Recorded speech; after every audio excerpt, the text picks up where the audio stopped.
Hey guys, tonight we venture into the grim darkness of the far future with the complete chronicles of every major villain who has shaped the galaxy's suffering.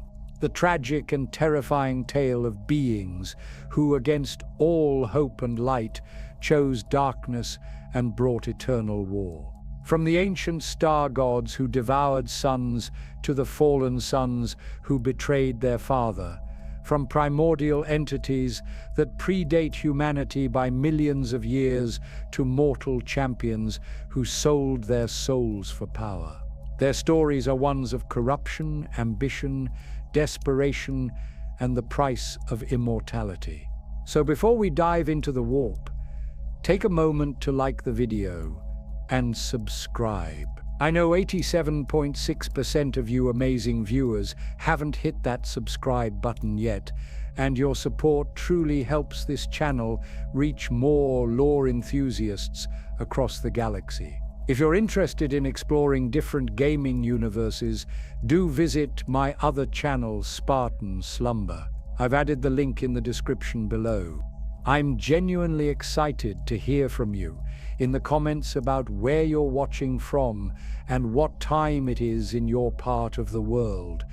From midnight warriors in Tokyo to afternoon listeners in London, it never ceases to amaze me how our community spans continents, all united by our love for the darkest science fiction universe ever created.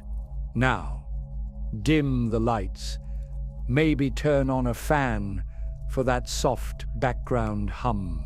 Get into your blanket, grab your favorite drink, and let's ease into tonight's journey through the stars together. Because what we're about to explore isn't just a collection of evil deeds. It's the complete anatomy of how good becomes evil, how hope transforms into despair, and how the galaxy's greatest protectors became its most terrible threats. Picture this: 60 million years ago, when Terra was nothing but primordial swamps, and humanity was not even a distant dream. Ancient gods walked among the stars. They fed on the nuclear hearts of suns themselves, beings of such immense power that entire civilizations worshipped them as the universe's rightful rulers. These star gods, promised immortality to a dying race. They delivered on that promise, but the price was every soul in their civilization, every single one. Fast forward to just 30,000 years ago, the master of mankind, humanity's greatest champion, created 20 demigod sons to lead his armies in the greatest military campaign in galactic history. 9 of these perfect beings, these Primarchs, would choose to side with the very forces of chaos their father sought to destroy, not through coercion, not through capture or blackmail, but through their own free will, their own choices, their own fatal flaws. The War Master Horus Lupercal, beloved above all others, would raise his hand against his father and plunge the galaxy into 10,000 years of endless war. Magnus the Red, seeking only knowledge and understanding, would shatter the most important project in human history and doom his father to an eternal living death. Lorgar Aurelian, desperate for something greater to believe in, would become the architect of humanity's damnation, spreading the worship of gods that literally feed on suffering. But here's what makes their stories truly terrifying. Every single one of these villains, from the ancient star gods to the modern daemon princes, began with understandable motivations. The Kantan were simply following their nature as energy beings. The Necrontyr were desperate to escape their short, painful lives. Horus wanted to protect his brothers from what he saw as an abandoning father. Magnus believed knowledge could save humanity from ignorance and superstition. Each of them faced a choice. Each of them had alternatives. Each of them chose the path that seemed reasonable, logical, even noble at the time. And that's what makes them so dangerous, so compelling, and so utterly tragic. Because in understanding how they fell, we begin to understand how easily any of us might make the same choices given the same circumstances. Tonight we'll trace the complete chronological journey of corruption that spans 60 million years of galactic history. We'll see how the war in heaven set the stage for eternal conflict, how the ancient powers that sleep beneath Mars and in the depths of space continue to influence events across the millennia, how the Emperor's own greatest successes contain the seeds of his ultimate defeat. We'll witness the exact moment when each Primarch made the choice that damned them, not the dramatic moment of their final fall, but that quiet, seemingly insignificant decision that started them down the path of no return. The moment Lorgar first whispered a prayer to beings he didn't understand, the moment Magnus made his first bargain with entities that promised knowledge but delivered slavery, the moment Horus first felt resentment toward the father who had given him everything. But this isn't just a story about individuals making bad choices. This is the story of how the galaxy itself became a machine designed to create villains. How the very structure of reality in the Warhammer 40,000 universe ensures that every generation will produce new champions of darkness. How the Imperium's own methods of survival have become so brutal that the line between hero and villain has all but disappeared. Because by the 41st millennium, the question isn't who are the villains and who are the heroes. The question is who are the villains who serve chaos and who are the villains who serve the Imperium. The galaxy has become a place where good men make evil choices, not because they want to, but because every alternative leads to something even worse. So settle in, because we're about to explore every major antagonist in Warhammer 40,000 lore. And by the end of this journey, you'll understand that the most terrifying thing about this universe isn't the monsters that lurk in the darkness. It's how easily the light can be extinguished, how quickly heroes can become the very evil they once fought against, and how the grim darkness of the far future isn't just a setting. It's a promise that things can always get worse. The story begins not with humanity, not with the Imperium, not even with the Chaos Gods as we know them today. It begins in an age when the galaxy was young, when different rules applied, and when the greatest war in galactic history was fought between gods and their creation, a war whose echoes still shape every conflict to this day. 60 million years before the Emperor of mankind would take his first breath, before terror had cooled enough to support complex life, before humanity was even a possibility whispered in the deepest equations of fate, the galaxy belonged to older, stranger, and infinitely more powerful beings than anything that walks among the stars today. The war in heaven. Even its name suggests something beyond mortal comprehension, a conflict so vast and devastating that it reshaped reality itself.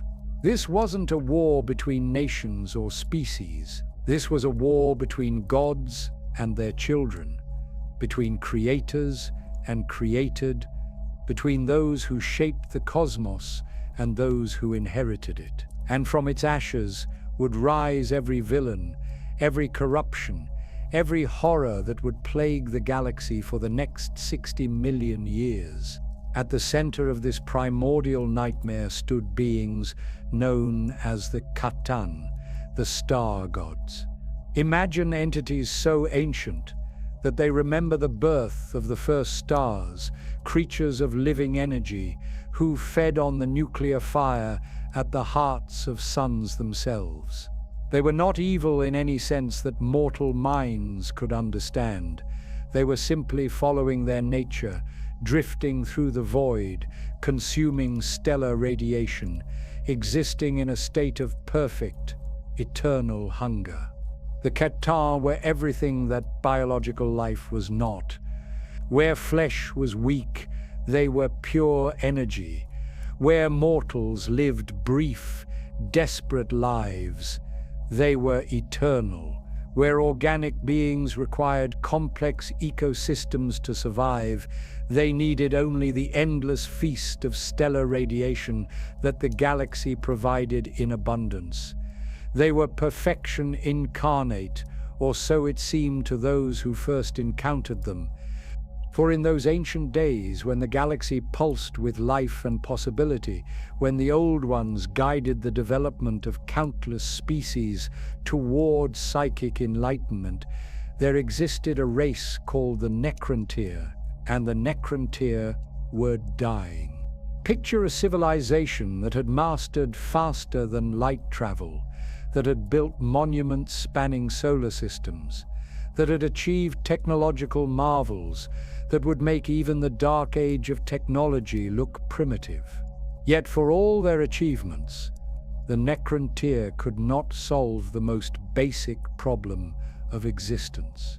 Their homeworld, blasted by radiation from their ancient unstable star, had cursed them with brief, painful lives. Where other species might live for thousands of years, the Necrontyr barely reached a handful of decades before cancer and cellular breakdown claimed them.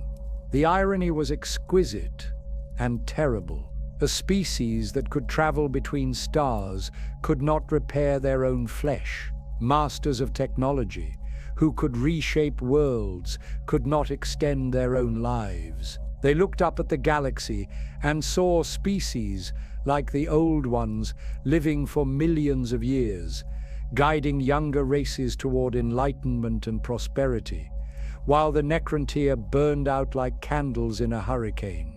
That resentment, that cosmic injustice, that desperate, clawing need for more time, became the foundation upon which the galaxy's greatest tragedy would be built. Because when the Khotan first made contact with the Necrontyr, they offered exactly what this dying race had always wanted. Not just longer life, not just freedom from their radiation-poisoned flesh, but true immortality, perfect, eternal existence, free from the weakness and limitation of biological form. The silent King Seric, greatest ruler of the Necrontyr dynasties, faced an impossible choice. His people were dying faster than they could reproduce. Their enemies, the Old Ones, commanded psychic powers that the Necrontyr could never match. Every year brought them closer to extinction, while their rivals grew stronger. When living gods descended from the stars and offered salvation, what ruler could refuse? But the Khatan had their own agenda. These beings of pure energy had discovered something new, something that might provide sustenance even more satisfying than stellar radiation. Souls, the essence of consciousness itself, that spark of awareness that gave biological life its meaning and purpose. The Khatan had tasted soul energy during their first encounters with organic species, and they found it intoxicating beyond measure. The biotransference process that the Khatan offered the Necrontyr was presented as a gift. Bodies of living metal that would never age, never weaken, never die. Minds transferred from flesh to quantum matrices that could survive the death of stars. Immortality guaranteed for every member of their species.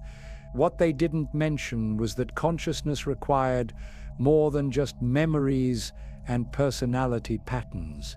It required something ineffable, something that couldn't be measured or quantified or preserved in any technological matrix. It required a soul, as billions of necrontyr walked into the biotransference furnaces, as their flesh was stripped away and their minds copied into mechanical forms, their souls were consumed. Every single one. The Catan fed on the greatest feast in galactic history, while an entire civilization was transformed from a dying people into perfect soulless servants. The newly created Necrons retained their memories, their personalities, their skills and knowledge. But they had lost something fundamental, something that made existence meaningful. They could no longer feel genuine emotion, no longer experience true creativity, no longer connect with the deeper mysteries of the universe. They had become the perfect army for gods who had betrayed them at the moment of their salvation. What followed was the war in heaven itself, a conflict that makes the Horus heresy look like a minor border skirmish. The Catan and their Necron legions against the Old Ones and their client races, gods against gods, creator against creation, technologies that could destroy star systems against psychic powers that could reshape reality itself. The Old Ones, desperate to match the Necrons' technological supremacy, began accelerating the evolution of younger species.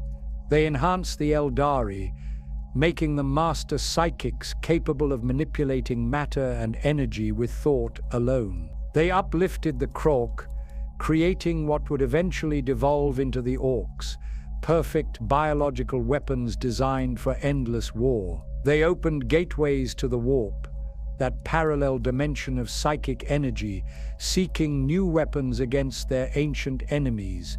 But every psychic scream of a dying Eldari, every moment of rage from a dying Krork warrior, every desperate prayer of species caught in the crossfire began to feed something new in the Warp. Entities born from pure emotion and psychic resonance. Beings that would eventually become the Chaos Gods themselves, though in forms very different from what they would become after feeding on humanity's sins for millennia. The war dragged on for millions of years. Entire species were created as weapons, and then destroyed when they proved insufficient. Star systems were shattered. The very structure of space and time began to break down under the strain of technologies and powers that reality was never meant to contain. And then came the enslavers. These psychic parasites emerged from the Warp like a plague of consciousness itself. They possessed the minds of psychic species, turning entire civilizations into extensions of their alien will. The Old Ones, for all their power and wisdom, had no defense against entities that attacked the very source of their strength. The psychic awakening they had created across the galaxy became the vector for their own destruction. The war in heaven ended not with victory or defeat, but with exhaustion and mutual destruction. The Old Ones died or fled to dimensions beyond normal space. The Catan, gorged on the souls of countless species, began to turn on each other in their hunger for more. The Necrons, finally understanding the scope of their betrayal, rose against their gods and imprisoned them in quantum prisons, but the damage was done. As the great powers of the galaxy fell into the deep sleep that would last 60 million years, they left behind a universe fundamentally changed. The Warp, once a calm sea of psychic energy, had become a roiling storm of emotion and nightmare. Ancient technologies lay buried on 1,000,000 worlds, waiting for species clever enough and foolish enough to awaken them. And in the deepest vaults of tomb worlds scattered across the galaxy, the star gods dreamed of the day they would taste soul energy once again. The stage was set for every future tragedy. The patterns were established. The precedents were written in the very structure of reality itself. Gods would betray their children. Children would rise against their creators. The promise of salvation would become the instrument of damnation, and those who sought power to protect what they loved would become the very threats they had fought to prevent. The galaxy slept, but nightmares were already beginning to stir in dimensions beyond normal space. And when organic life finally evolved to fill the void left by the ancients, it would find a universe perfectly designed to corrupt the innocent, empower the ambitious, and transform heroes into the very villains they had once opposed. In deep space, ancient tomb worlds waited for their appointed time. In the warp, newborn gods fed on the echoes of ancient wars and planned for future feasts. And on a small, unremarkable world, in an outer spiral arm, evolution slowly began the long process that would eventually produce the species destined to become both the galaxy's greatest hope and its most terrible threat. The age of villains was about to begin. The galaxy lay wounded for eons after the war in heaven, its psychic scars bleeding into dimensions humanity had not yet learned to fear. While Earth's primitive life forms crawled from ancient seas, something far more terrible was taking shape in the spaces between reality and nightmare. The warp, once a gentle current of psychic energy that connected all living things, had become a raging ocean of emotion and malice. During humanity's age of strife, roughly between the 15th and 25th millennia, warp storms isolated human worlds across the galaxy. What seemed like a natural disaster was actually the birth pangs of something unprecedented. As psykers emerged among humanity's children, their untrained minds became doorways, and through those doorways came the first daemon manifestations, entities born from pure emotion and sustained by the fears and hatreds of isolated human colonies. These weren't the organized chaos forces that would later corrupt the Imperium. These were primal, hungry things that fed on suffering and despair. On worlds cut off from terror for thousands of years, entire populations turned to strange new religions. They worshipped beings that promised power in exchange for worship, entities that whispered secrets in the minds of desperate survivors. What started as survival became something far darker. The witch cults of old night weren't simply misguided humans seeking meaning in desperate times. They were the first organized servants of powers that existed beyond mortal comprehension. These early cultists laid the groundwork for every heresy that would follow. They established the rituals, perfected the summoning circles, and most importantly, they proved that human souls could be traded for supernatural power. While these chaos seeds spread across human space, other ancient threats were stirring. The late 29th millennium brought the birth of Slaanesh, the fourth and newest of the great chaos powers. The Eldari Empire, magnificent beyond human imagination, had spent millennia pursuing every pleasure and sensation their psychic minds could conceive. Their society had become so perfect, so free from want or struggle, that they began seeking increasingly extreme experiences simply to feel anything at all. For 10,000 years, the Eldari had indulged every desire without consequence. Their technology was so advanced that death itself had become optional. They could reshape matter with thought, travel through dimensions at will, and experience sensations that would destroy lesser minds. But perfection, they discovered, was its own form of hell. When everything is possible, nothing has meaning. When every pleasure can be attained, pleasure itself becomes worthless. So they pushed further, deeper, into realms of experience that previous generations would have considered abhorrent. Pain became a new form of pleasure. Death became an art form. Torture became entertainment. And in the deepest parts of the warp, something new began to coalesce from their collective psychic emanations. Something that fed on sensation itself, that grew stronger with every extreme emotion the Eldari experienced. The moment of Slaanesha's birth was cataclysmic beyond description. In a single psychic scream that echoed across the galaxy, the newborn Chaos God consumed the souls of nearly every Eldari in existence. Trillions of the galaxy's most advanced beings died in an instant of perfect, terrible ecstasy. Their homeworlds were consumed by a warp storm so violent that it tore a permanent hole in reality itself. The Eye of Terror, that great wound in space where the physical universe and the warp overlap, became a monument to the price of absolute freedom. The few Eldari who survived did so only because they were far from their homeworlds when the birth scream echoed across the galaxy.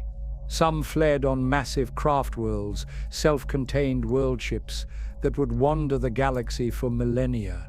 Others embraced the darkness completely, retreating to pocket dimensions where they could continue their pursuit of sensation through the torture and exploitation of other species. These Dark Eldar would become one of the galaxy's most persistent threats, raiders who viewed all other life as nothing more than raw material for their experiments.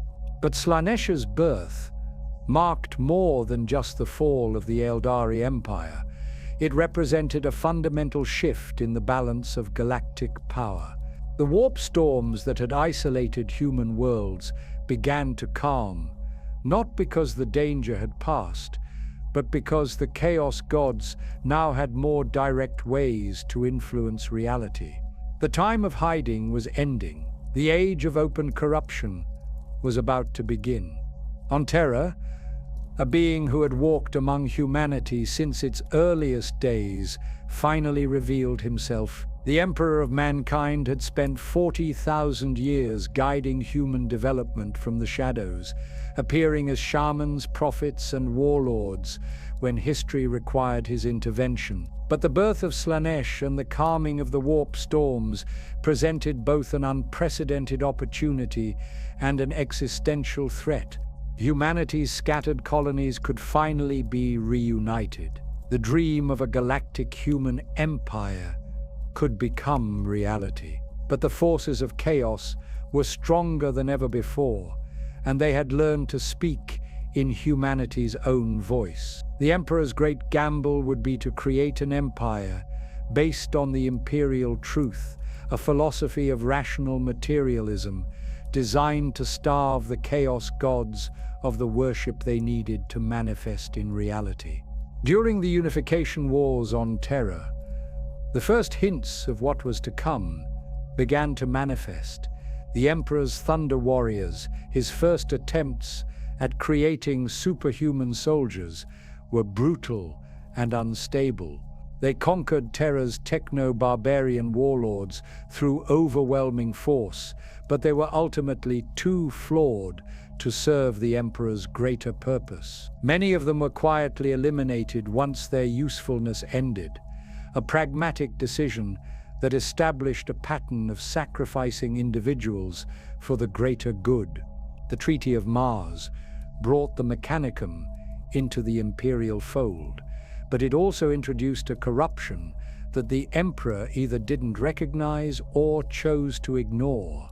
Deep beneath the surface of Mars lay something ancient and malevolent, a Cuthan shard that had been whispering to the planet's tech priests for millennia. The Void Dragon, as it would come to be known, had been slowly influencing human technology development, steering it toward mechanistic perfection that would prepare humanity for eventual assimilation. The Mechanicum's worship of the Omnissiah, their machine god, was actually veneration of this imprisoned star god.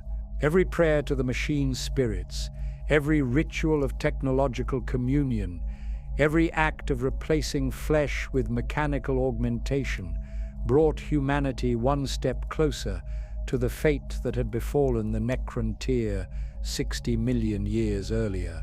The Emperor knew of this threat but chose to ally with Mars anyway, believing that the immediate benefits outweighed the long-term risks. This decision revealed something crucial about the master of mankind that would echo through every future tragedy. He was willing to make deals with forces he couldn't completely control if those deals served his ultimate vision. The same pragmatism that led him to ally with the corrupted Mechanicum would later drive him to create the Primarchs, using knowledge stolen from the Chaos gods themselves.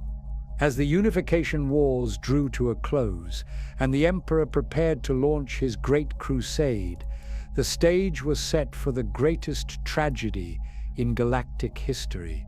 The tools were in place. The Thunder Warriors had proven that superhuman soldiers could be created and controlled. The alliance with Mars provided the industrial capacity to support a galactic campaign.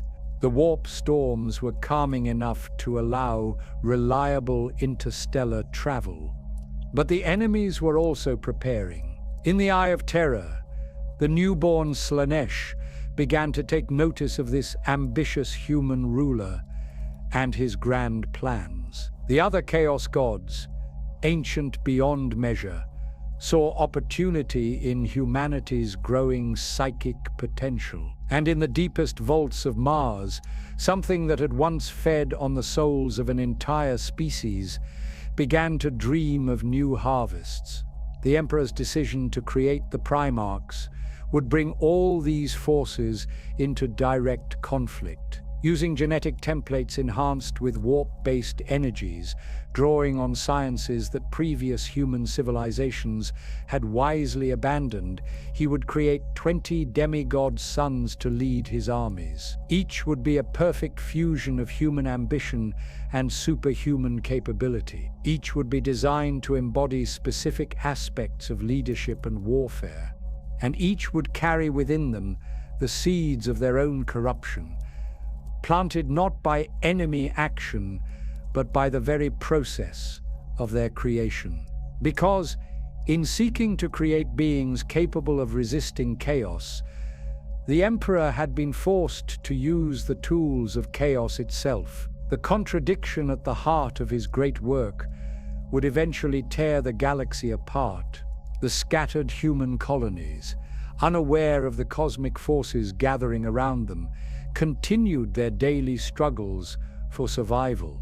On 1,000 worlds, populations that had forgotten their origins told stories of ancient gods and promised saviors. Some of these stories spoke of a golden figure who would unite humanity under his banner. Others whispered of dark powers that would corrupt and consume everything they touched. Both prophecies would prove true, and the galaxy would burn in the space between hope and damnation. The Great Crusade began in 798.MIM30 with humanity's most ambitious military campaign ever conceived. What appeared to be a war of conquest was actually something far more complex and dangerous.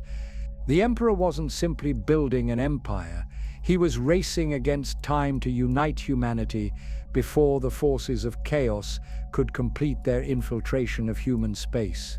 Every world brought into compliance was a victory against powers that fed on division, despair, and the worship of false gods. The discovery of the Primarchs should have been the Crusade's greatest triumph. These 20 genetically perfect beings, scattered across the galaxy as infants by chaos intervention, represented the pinnacle of human achievement. Each had been designed to embody specific virtues of leadership, warfare, and administration. When reunited with their gene sons and given command of Space Marine legions, they became the most effective military force in galactic history. Horus Lupercal, found first among his brothers on the gang-ruled world of Chthoniya, exemplified everything the Emperor had hoped to create. Charismatic beyond measure, tactically brilliant, and possessed of an intuitive understanding of human nature that made him beloved by both his fellow Primarchs and the common soldiers who served under him. His Lunar Wolves Legion achieved compliance on 203 worlds during the Great Crusade, often through negotiation rather than conquest. When the Emperor named him War Master and granted him authority over all Crusade forces, none questioned the decision. Yet even in these early triumphs, careful observers might have noticed troubling patterns. Horus's greatest strength was his ability to understand and empathize with others, but this same gift made him susceptible to the doubts and resentments of his brothers. His desire to be loved and respected, which made him such an effective leader, also created a deep fear of abandonment that would prove to be his ultimate weakness.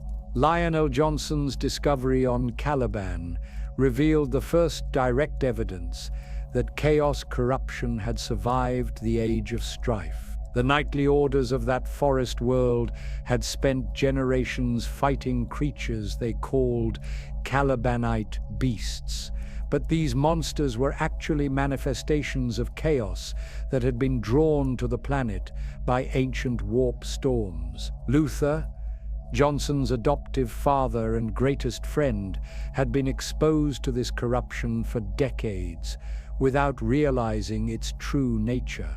The Lion's reunion with his legion seemed to solve the immediate problem. The Dark Angel's superior technology and training quickly purged the obvious threats from Caliban's forests. But the deeper corruption, the subtle influence that had been working on Luther and others for generations, remained hidden. The seeds of betrayal were already planted, waiting for the right moment to bloom into rebellion. Fulgrim's emergence on Chemos presented a different but equally ominous pattern.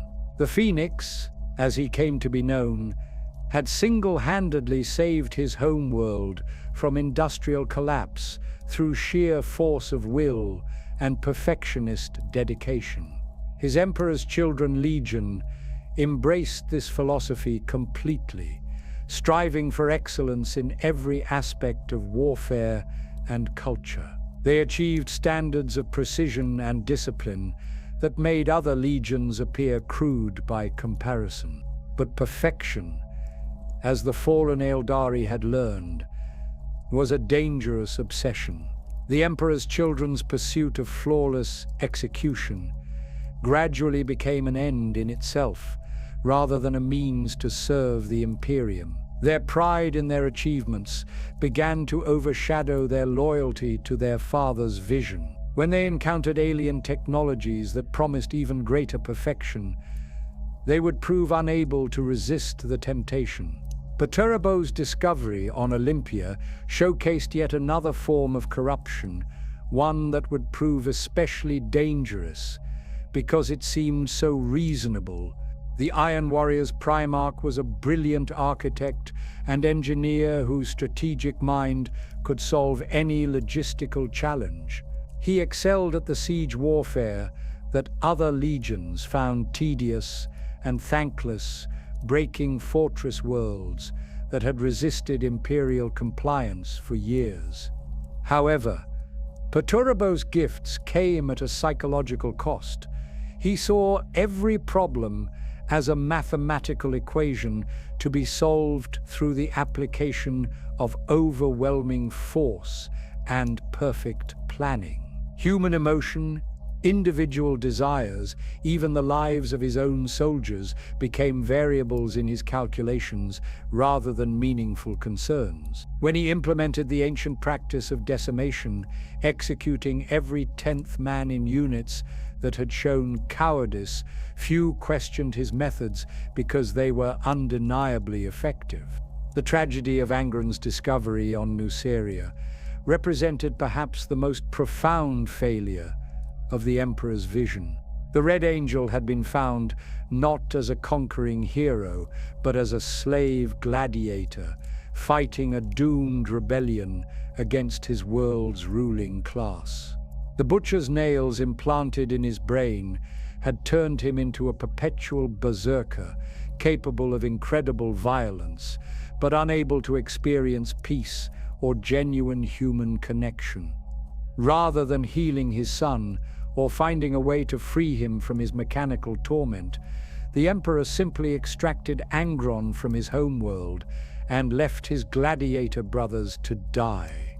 This pragmatic decision, justified by the greater needs of the crusade, planted a seed of hatred in Angron's heart that would never heal. The World Eater's Legion's adoption of the Nails, their willing transformation into berserkers in honor of their gene father, turned them from disciplined soldiers into barely controlled weapons. Each Primarch's discovery revealed the same troubling pattern. Their greatest strengths contained the potential for their ultimate corruption. Horus's empathy would become paranoia. Fulgrim's pursuit of perfection would become obsession with sensation. Perturbo's logical mind would become cold calculation without regard for human cost. Angron's righteous anger would become mindless rage. The Emperor seemed aware of these flaws, but believed they could be managed through proper guidance and the stabilizing influence of the imperial truth. His philosophy of rational materialism was designed to provide meaning and purpose without the emotional vulnerabilities that made humans susceptible to chaos corruption. By denying the existence of gods and focusing on humanity's manifest destiny among the stars, he hoped to create a civilization immune to supernatural influence. But the imperial truth contained its own contradictions. It required its adherents to ignore the evidence of their own experiences, to deny the reality of psychic phenomena they encountered daily, and to place absolute faith in the Emperor's vision without understanding its ultimate goals. This created a form of intellectual dishonesty that many Primarchs found increasingly difficult to accept. Lorgar Aurelian's censure for excessive religious devotion illustrated the fundamental problem with the imperial truth. On Monarchia, one of the word-bearer's greatest compliance victories, the population had embraced worship of the Emperor as a divine being. Their faith had transformed their world into a monument to human achievement and imperial ideals. Yet the Emperor ordered the city destroyed and forced Lorgar to kneel before its ashes, declaring that he was no god and that such worship was forbidden. This humiliation, witnessed by the Ultramarines and broadcast across the Imperium, accomplished the opposite of its intended effect. Rather than convincing Lorgar to abandon religious thinking, it convinced him that the imperial truth was a lie. If the Emperor was not divine, then something else must be. The word-bearers' subsequent pilgrimage to the Eye of Terror was a direct result of their Primarch's need to find something worthy of worship. Magnus the Red's situation on Prospera presented an even more complex challenge. The Thousand Suns homeworld had developed one of the most sophisticated understanding of psychic phenomena in human space. Their libraries contained knowledge that could advance human understanding of the warp by millennia. Magnus himself possessed psychic abilities that rivaled those of the Emperor, and his studies had revealed truths about the nature of reality that the imperial truths simply couldn't address. The Council of Nicaea, in 004.M31, brought these contradictions to a head. Magnus argued passionately for the controlled study of psychic phenomena, presenting evidence that proper training and safeguards could allow humanity to harness the warp's power without falling to corruption. His brother Mortarion argued equally passionately that any use of psychic power was inherently dangerous and should be banned completely. The Emperor's decision to side with Mortarion and ban all Librarius programs across the legions was based on political necessity rather than objective analysis. He knew that Magnus was correct about the potential benefits of psychic study, but he also knew that the risks were too great given the current state of human understanding. The Edict of Nicaea was intended as a temporary measure, a strategic retreat, until humanity was strong enough to safely explore the warp's mysteries. But Magnus interpreted the edict as a rejection of everything he had worked to achieve. His continued research, in defiance of his father's direct orders, wasn't simple disobedience. It was a fundamental rejection of the Emperor's judgment. When he used forbidden sorcery to warn Terra of Horus's betrayal, he believed he was proving the value of psychic power. Instead, he shattered the Emperor's most important project and doomed his father to eternal imprisonment on the Golden Throne. The great irony of the Great Crusade was that its very success created the conditions for its own destruction. Each compliant world brought new challenges and moral compromises. Each victory revealed new contradictions in the imperial truth. Each discovery of ancient technology or alien influence forced the Imperium to make choices between its ideals and its survival. By the time Horus was named War Master, the Primarchs had been exposed to every form of corruption the galaxy could offer. They had seen the Emperor make compromises with forces he claimed didn't exist. They had witnessed the gap between the Imperial truth's promises and the Imperium's actions. They had experienced the loneliness of command and the burden of impossible decisions.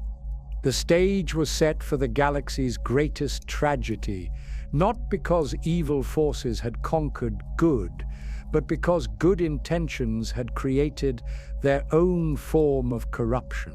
The Primarchs would fall not because they were weak, but because they were too strong to accept easy answers to impossible questions. By the early years of the 31st millennium, the Great Crusade had achieved something unprecedented in galactic history. 200 years of relentless expansion had brought millions of human worlds into a single political entity spanning most of the galaxy. The Imperium of Man represented the largest and most technologically advanced civilization the galaxy had ever seen, surpassing even the ancient Eldari Empire at its height.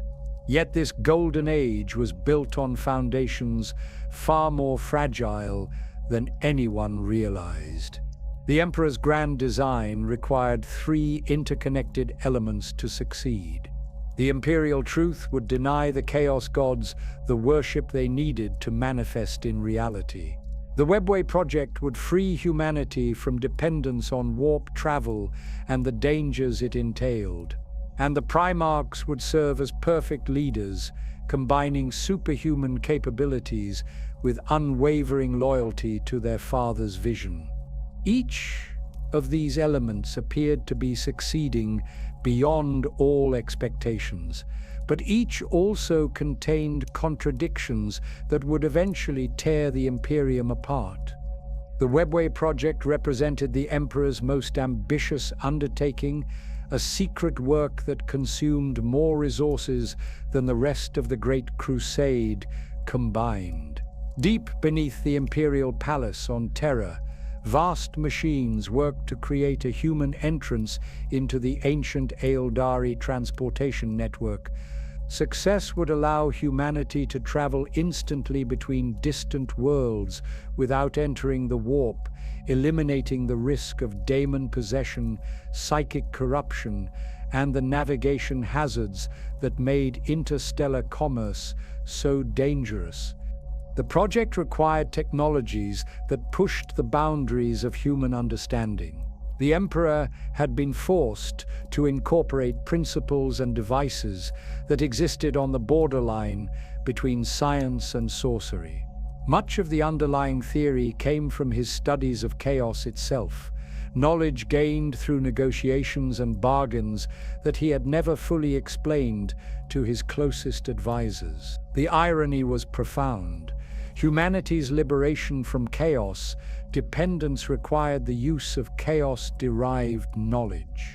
Only a handful of individuals knew the project's true scope. Malcador the Sigillite served as the Emperor's primary agent, coordinating resources and maintaining secrecy across thousands of research sites. The Adeptus Custodes provided security, but even they were told only what they needed to know to perform their duties. The tech priests of Mars contributed their expertise without understanding the project's ultimate purpose.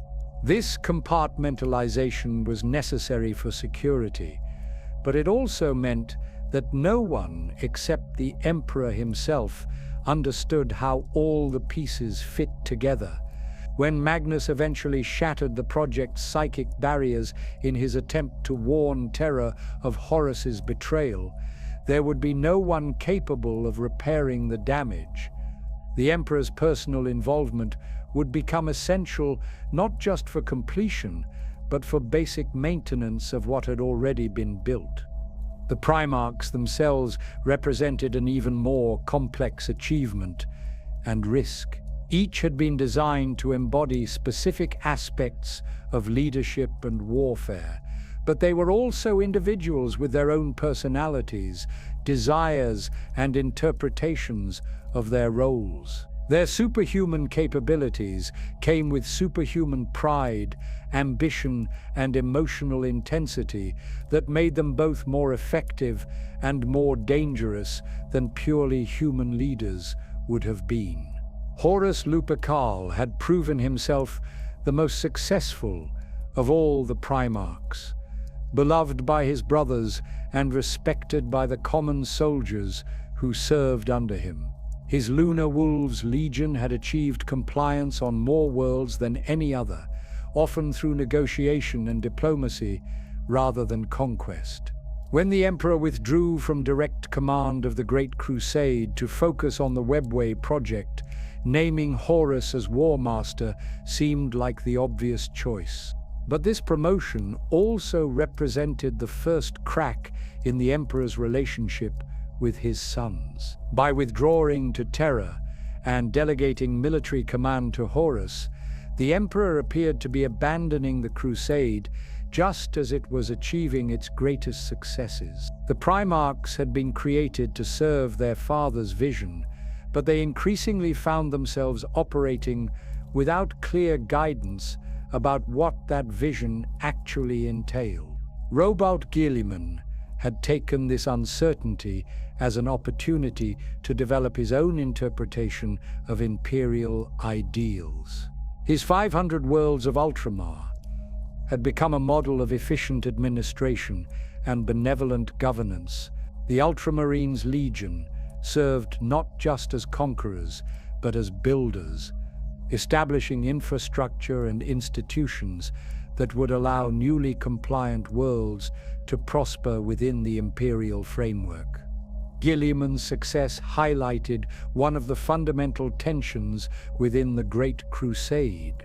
The Emperor had created his sons to be conquerors, but the Imperium needed administrators. The qualities that made someone effective at breaking enemy resistance weren't necessarily the same qualities needed to build sustainable civilizations. Some Primarchs, like Guilliman and Rogel Dawn, adapted naturally to this transition. Others, like Perturabo and Angron, found themselves increasingly alienated from the very empire they had helped create. Rogel Dawn's imperial fists had taken on the massive task of fortifying the Imperium's most crucial worlds and strategic positions. The Phalanx, their mobile fortress monastery, served as both a symbol of imperial power and a practical demonstration of humanity's technological capabilities. Dawn himself had become the Emperor's chosen architect, responsible for designing defenses that could withstand any conceivable threat. Yet even Dawn's loyalty contained seeds of future problems. His absolute devotion to his father's commands made him inflexible when circumstances required adaptation. His belief in the superiority of defensive warfare would later put him in conflict with Primarchs who favored more aggressive approaches. Most importantly, his certainty about the righteousness of imperial methods made him blind to the possibility that those methods might themselves become sources of corruption. Sanguinius of the Blood Angels represented perhaps the most beloved of all the Primarchs. Revered not just by his own legion, but by civilians across the Imperium. His nobility, wisdom, and genuine compassion for humanity made him a living symbol of imperial ideals. His prescient abilities allowed him to guide his forces with unprecedented tactical effectiveness while avoiding the worst excesses of the Great Crusades' more brutal campaigns. But Sanguinius carried a terrible secret that he shared with no one, not even his closest brothers. His visions had shown him possible futures, where the Imperium fell to corruption and civil war. He had seen himself standing over the broken body of Horus, and he had seen his own death at the hands of his most beloved brother.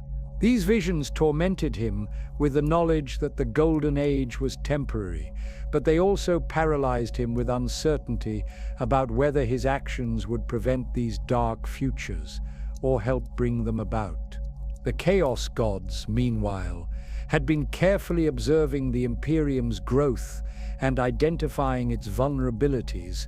Tzeentch, the Changer of Ways, had been particularly active in studying the Primarchs and their psychological profiles. Each brother's greatest strength was also his greatest weakness, and Tzeentch began developing plans to exploit these weaknesses at precisely the right moment.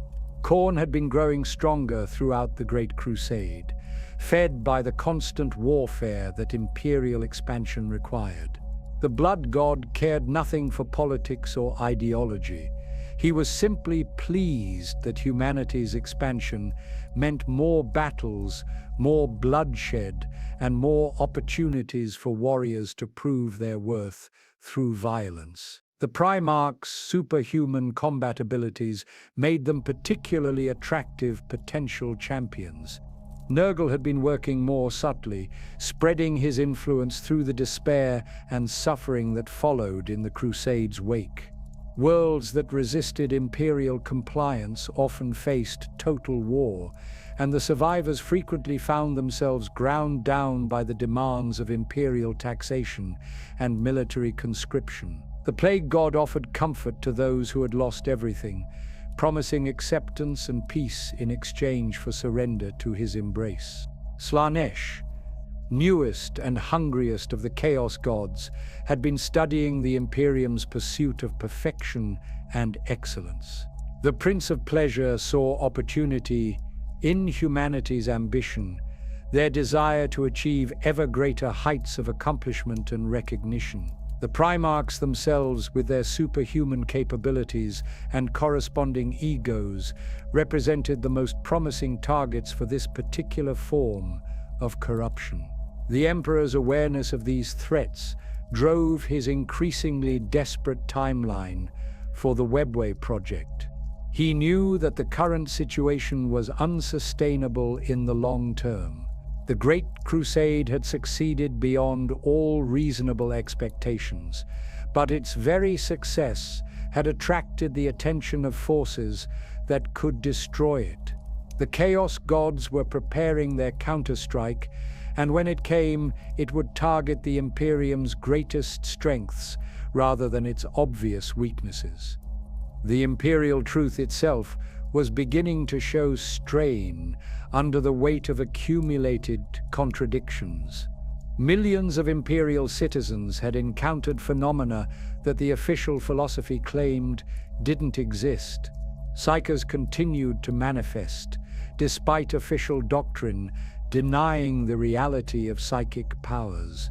Worlds were discovered where the population worshipped beings that seemed to answer prayers with demonstrable results.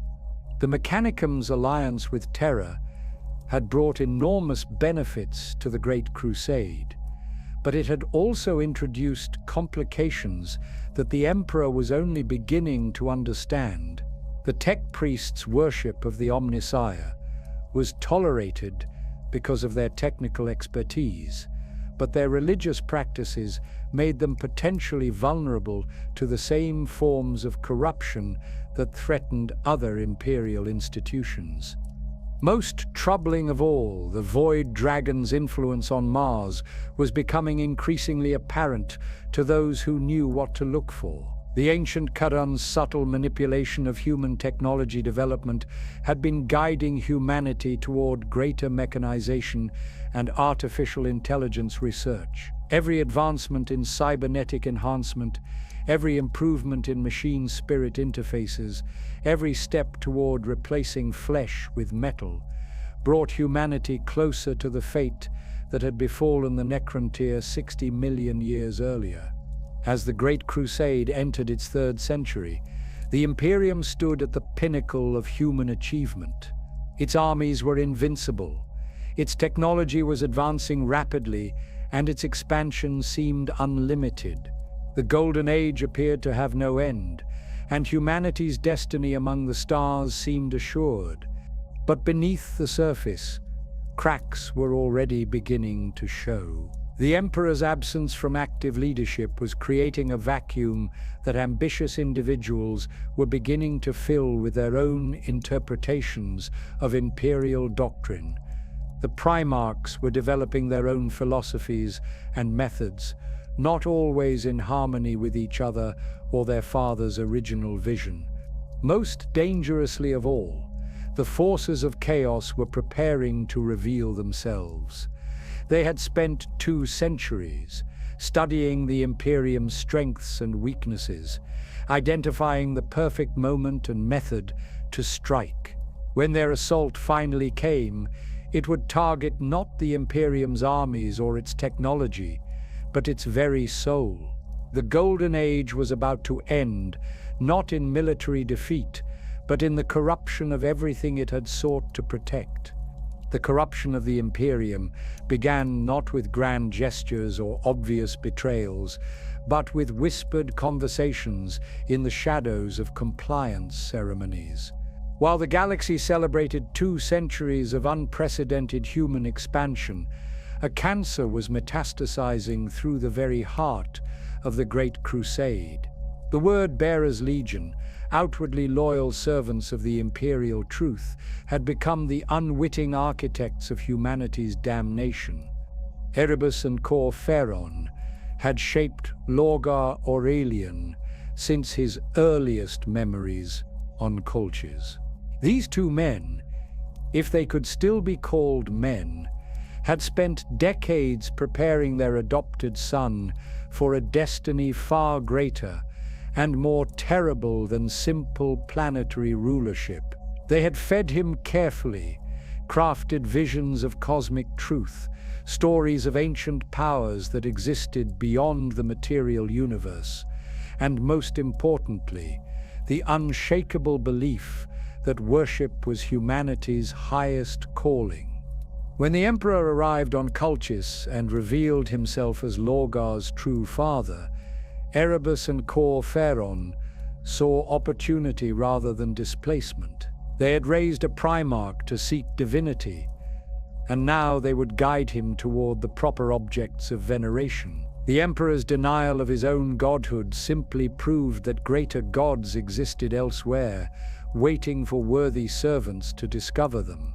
The humiliation at Monarchia had been the catalyst they needed. When Guilliman's ultramarines razed the perfect city and forced Lorgar to kneel before its ashes, when the Emperor proclaimed that he was no god and that such worship was forbidden, the word bearer's faith didn't die. It transformed. If their beloved Emperor Father rejected their devotion, then they would find beings who appreciated it properly. The pilgrimage that followed was presented to the rest of the Imperium as a period of reflection and penance. The word bearers withdrew from active compliance operations, supposedly to meditate on their failure and recommit themselves to the imperial truth. In reality, they embarked on a journey into the Eye of Terror itself, guided by visions that Erebus claimed came from the Emperor, but which actually originated from far older and hungrier sources. Within the Eye, the word-bearers encountered truths that shattered their understanding of reality. They met beings of immense power who welcomed their worship and offered gifts beyond imagination. They witnessed the birth and death of star systems, saw the fundamental forces that shaped existence itself, and learned that the material universe was merely the surface layer of something infinitely vast and complex. The four great powers of chaos each spoke to different aspects of the word-bearer's nature. Khorne appreciated their warrior spirit and offered them strength in battle. Nurgle recognized their endurance and promised them resilience against all forms of harm. Tzeentch valued their quest for knowledge and revealed secrets that made imperial science seem primitive. Slaanesh admired their passion and showed them forms of sensation that transcended anything possible in purely physical existence. Most importantly, these beings demanded worship in return for their gifts. They wanted prayers, sacrifices, temples, and devoted servants. Everything that the Emperor had forbidden, the Chaos Gods not only permitted, but actively encouraged. For Lorgar and his sons, who had been created with an intrinsic need to venerate something greater than themselves, this was like offering water to men dying of thirst. When the word-bearers returned from their pilgrimage, they brought with them more than just renewed faith. They carried knowledge of rituals that could summon daemonic assistance, techniques for corrupting enemy forces through psychological manipulation. Most dangerously, a systematic method for identifying and exploiting the spiritual weaknesses of their fellow legions. The Lodge system became their primary tool for spreading corruption throughout the Great Crusade. These warrior fraternities had existed in various forms across many legions, informal organizations where Space Marines could gather outside the formal command structure to share experiences and build bonds of brotherhood. The word-bearers transformed these innocent gatherings into recruitment centers for their new faith. They began slowly, carefully. A casual comment about the inadequacy of the imperial truth, a philosophical discussion about the nature of power and its sources, questions about what they had witnessed during compliance operations that didn't fit with official doctrine. Gradually, they introduced concepts that would have been immediately rejected if presented directly, but which seemed reasonable when approached through careful reasoning and personal experience. The key was to never demand immediate conversion. Instead, they planted seeds of doubt about the Emperor's infallibility, questions about whether the imperial truth was complete, and curiosity about alternatives. They presented themselves not as heretics, but as seekers of deeper understanding, fellow warriors struggling with the same doubts that plagued their listeners. The corruption spread through personal relationships rather than official channels. A word-bearer chaplain might befriend a captain from another legion during a joint operation. Months later, that captain would find himself questioning orders that seemed unnecessarily brutal, or wondering why psychers were forbidden when they clearly had useful abilities. The chaplain would be there to offer perspective, to suggest that perhaps there were aspects of existence that the Emperor hadn't revealed to his sons. Horus Lupercal became their primary target, though he never realized it at the time. The War Master's greatest strength was his ability to understand and empathize with others, but this same gift made him vulnerable to manipulation by those who understood his psychological needs. Erebus began cultivating a relationship with Horus years before the corruption became overt, positioning himself as a trusted advisor and confidant. The process was subtle and patient. Erebus would appear during moments when Horus was struggling with difficult decisions, offering perspective and support. He would validate Horus's concerns about the Emperor's increasing distance from the Crusade, agree that the Primarchs deserved more autonomy in their operations, and gradually introduce the idea that perhaps their father wasn't telling them everything they needed to know. When the Davin campaign began, it seemed like just another compliance operation against a rebellious former Imperial world. Yugan Temba, once a trusted Imperial commander, had turned against the Imperium and fortified himself on Devin's moon with a mixture of human rebels and alien technology. The situation appeared straightforward until Horus was wounded by a weapon that shouldn't have been able to harm a Primarch. The anathema blade that cut Horus had been forged specifically for this purpose, created through rituals that combined advanced metallurgy with daemonic influence. It was designed not just to wound the War Master's superhuman flesh, but to introduce a spiritual poison that would make him vulnerable to further corruption. The injury itself was merely the opening that allowed deeper influences to take hold. Erebus's suggestion that Horus be taken to the local Serpent Lodge for healing appeared to come from desperation rather than calculation. The lodge presented itself as a brotherhood of healers and philosophers, men who had preserved ancient wisdom about the relationship between mind, body, and spirit. Their techniques seemed unorthodox but effective, and time was running short for the dying War Master.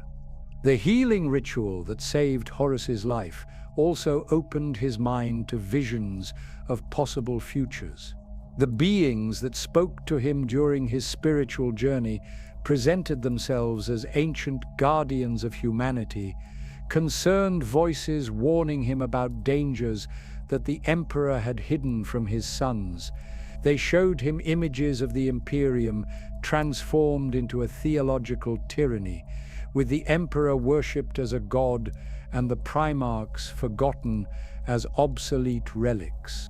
These visions contained enough truth to be convincing.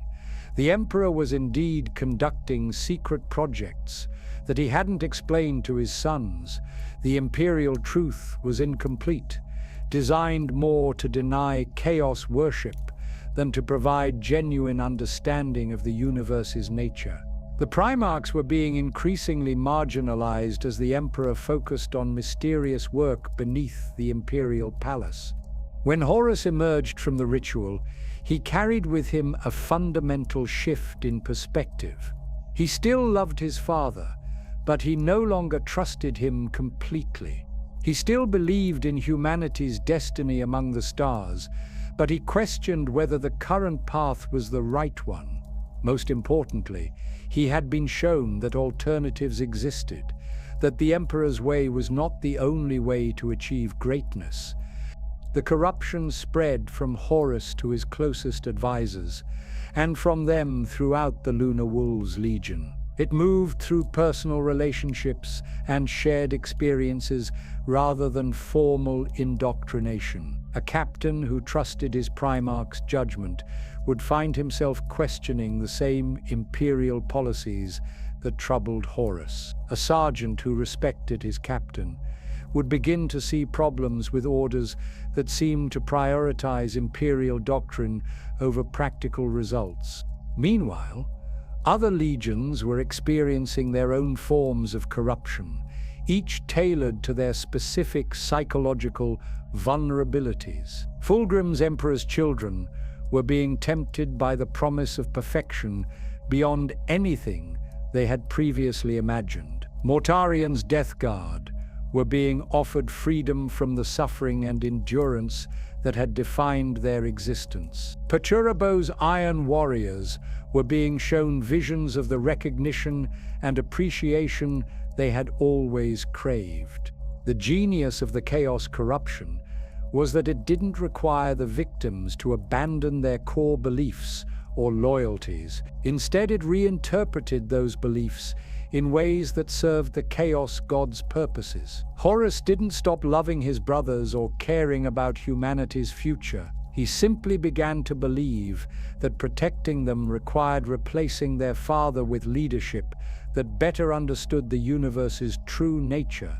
By the time the corruption became obvious to outside observers, it had already spread too far to be contained through conventional means. The word bears had created a network of compromised individuals throughout multiple legions, each believing that they were working to improve the Imperium rather than destroy it. The seeds of civil war had been planted not through force or obvious treachery, but through patient manipulation of humanity's greatest champions. The Emperor's absence from the Great Crusade's day-to-day operations had created exactly the vacuum that the Chaos Gods needed to work. Without their father's direct guidance and oversight, the Primarchs had been forced to interpret his will based on their own understanding and the advice of those around them. When that advice came from sources seeking to corrupt rather than guide them, even the most loyal sons could be led astray. The spreading influence represented more than just military rebellion. It was a fundamental challenge to everything the Imperium claimed to represent. The forces of chaos weren't offering a different vision of human civilization. They were offering to transform humanity into something that served purposes beyond human comprehension. The corruption that seemed to promise greater freedom and understanding would ultimately lead to slavery more complete than anything the Emperor had ever demanded. The betrayal began with an act that should have been impossible. 11/3, a world recently brought into imperial compliance, had rebelled against the Imperium. This alone wasn't unprecedented. Rebellions occurred regularly throughout the galaxy, as local populations struggled to adapt to imperial rule. What made Istvan III different was the identity of those leading the rebellion and the methods they employed to resist reconquest. The rebels weren't primitive locals wielding stolen imperial weapons. They were space marines, the Emperor's finest warriors fighting against their own brothers with a sophistication and determination that suggested this was no spontaneous uprising. Intelligence reports painted a confusing picture of coordinated resistance led by officers who had served the Imperium faithfully for decades before, suddenly turning against everything they had once sworn to protect. Horus's response to the rebellion seemed appropriate for a war master dealing with a threat to imperial authority. He assembled a massive expeditionary force, drawing from 4 legions under his direct command. The sons of Horus, Emperor's children, Death Guard, and World Eaters would demonstrate the consequences of defying the Imperium through overwhelming force, applied with surgical precision. What the loyal elements within these legions didn't understand was that they had been deliberately selected for termination. The rebel space marines on Istvan III weren't traitors who had turned against the Imperium.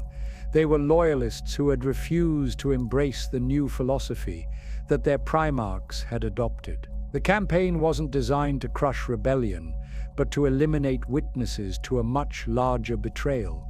Horus's plan revealed a level of calculation that few would have believed possible from the beloved War Master. Rather than conduct a conventional assault that might allow some loyalists to escape or communicate with terror, he chose to employ virus bombs against the planet's surface. These weapons of mass destruction had been banned for use against human populations, except in the most extreme circumstances. But Horus convinced his allies that Istvan III's corruption was so complete that only total sterilization could prevent its spread. The life-eater virus that rained down on Istvan III was designed to consume all organic matter within hours of deployment. It would kill every living thing on the planet, from the largest animals to the smallest bacteria, leaving only sterile minerals behind. For the loyalist space marines trapped on the surface, even their enhanced physiology provided only temporary protection against a weapon designed to make life itself impossible. Captain Saul Tarvitz of the Emperor's Children made the decision that saved what remained of Imperial honor on Istvan III. Despite direct orders to maintain communication silence, he broke protocol to warn the Loyalist forces of the incoming bombardment. His transmission gave thousands of space marines just enough time to reach fortified positions that might protect them from the initial viral assault. The survival of Loyalist forces turned what should have been a clean elimination into a months-long siege that tested both sides' commitment to their chosen paths. The trapped Loyalists fought with desperate courage, knowing that they were outnumbered, surrounded, and cut off from any possibility of rescue. The traitor forces found themselves forced to kill brothers they had served alongside for decades, many of whom still couldn't understand why the rebellion had begun. Captain Nathaniel Garrow of the Death Guard had been off-planet when the virus bombing commenced, leading a small fleet patrol that put him in perfect position to observe the betrayal without being trapped by it. His frigate Eisenstein became the vessel that would carry news of the War Master's treachery back to Terra, though the journey would cost most of his crew their lives to the horrors that pursued them through the warp. The corruption that the virus bombs had failed to eliminate began manifesting in more obvious forms as the siege progressed. The Emperor's Children, who had embraced Slaanesha's gifts, started exhibiting mutations that enhanced their sensory capabilities while driving them toward increasingly extreme experiences. Their pursuit of perfection in warfare became an obsession with perfection in sensation, leading them to seek new forms of stimulation through violence, pain, and psychological torment. The World Eater's transformation was more straightforward, but equally horrifying. Their adoption of the Butcher's Nails had already pushed them toward barely controlled violence, but their embrace of Khorne's patronage removed even their limited restraints. They began competing not just to kill their enemies, but to kill them in the most spectacular and brutal ways possible. Blood became a sacrament, and the screams of the dying became a form of prayer. Mortarian's Death Guard experienced perhaps the most insidious corruption of all. Nurgle's gifts came slowly, appearing first as enhanced resistance to the toxic environments they had always specialized in fighting. Their armor began to show signs of rust and decay that somehow made it stronger rather than weaker. Their weapons developed a patina of corrosion that made their wounds fester and resist healing. The Loyalist defenders noticed these changes, but initially interpreted them as battlefield adaptations rather than supernatural corruption. Space Marines were accustomed to their equipment showing wear under extreme conditions, and the enhanced effectiveness of corrupted weapons seemed like a reasonable response to desperate circumstances. Only when the mutations became impossible to ignore did they understand that their former brothers had embraced powers that existed beyond the material universe. Magnus the Red's catastrophic attempt to warn the Emperor about Horus's betrayal occurred during the height of the Istvan III siege. The Thousand Sons Primarch had been monitoring the situation through his psychic abilities, watching in horror as brother fought brother across the planet's devastated surface. Despite the Edict of Nicaea's prohibition on sorcerous practices, Magnus believed that the urgent need to warn Terra justified breaking his father's direct orders. The ritual Magnus employed to send his warning was the most powerful psychic working in recorded human history. He projected his consciousness across the galaxy instantaneously, bypassing every form of communication, jamming and psychic shielding that traitors had erected. His message reached the Emperor directly, mind to mind, with clarity and urgency that no conventional transmission could have achieved. But the power required for such a feat came with a price that Magnus either didn't understand or chose to ignore. His psychic assault on the barriers protecting Terra from warp intrusion was like throwing a boulder at a crystal window. The defenses that kept daemons from manifesting in the Imperial Palace's deepest levels shattered completely, allowing creatures of pure malevolence to pour through the breach like a spiritual tsunami. The Emperor's response to Magnus's warning revealed the true scope of the disaster. Rather than thanking his son for the information about Horus's betrayal, the Master of Mankind was forced to abandon all his other projects to contain the daemonic incursion.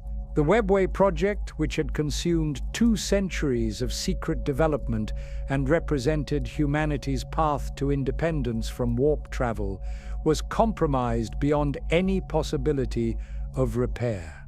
The Golden Throne, originally designed as a control interface for the Webway's human sections, became a prison that would hold the Emperor for the rest of eternity.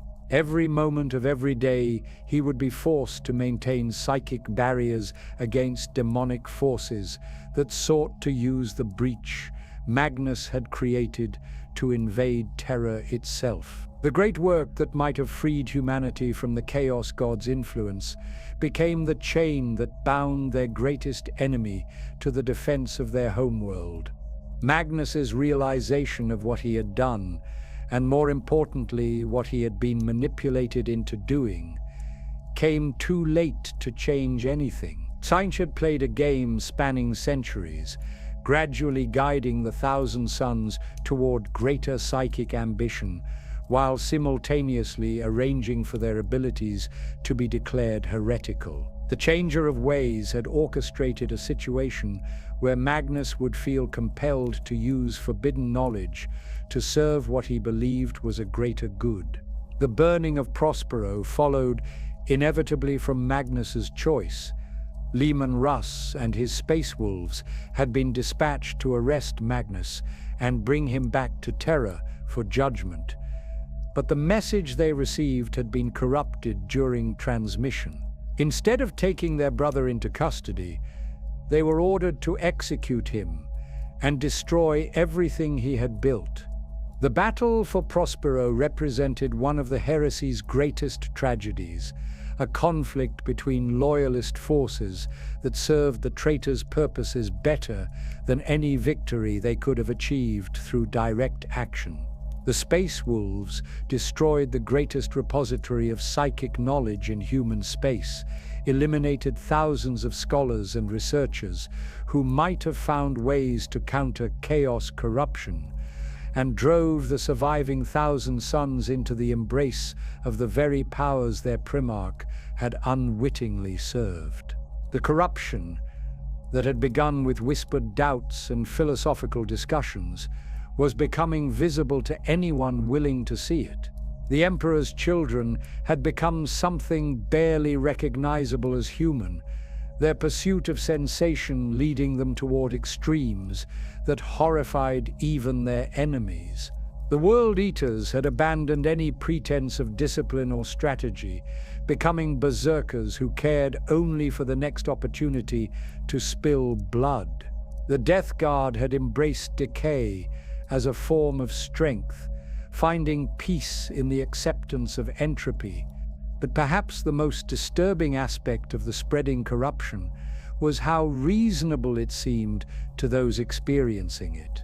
The traitor Space Marines hadn't abandoned their core beliefs or their love for their brothers. They had simply been convinced that serving different masters would allow them to better protect what they valued.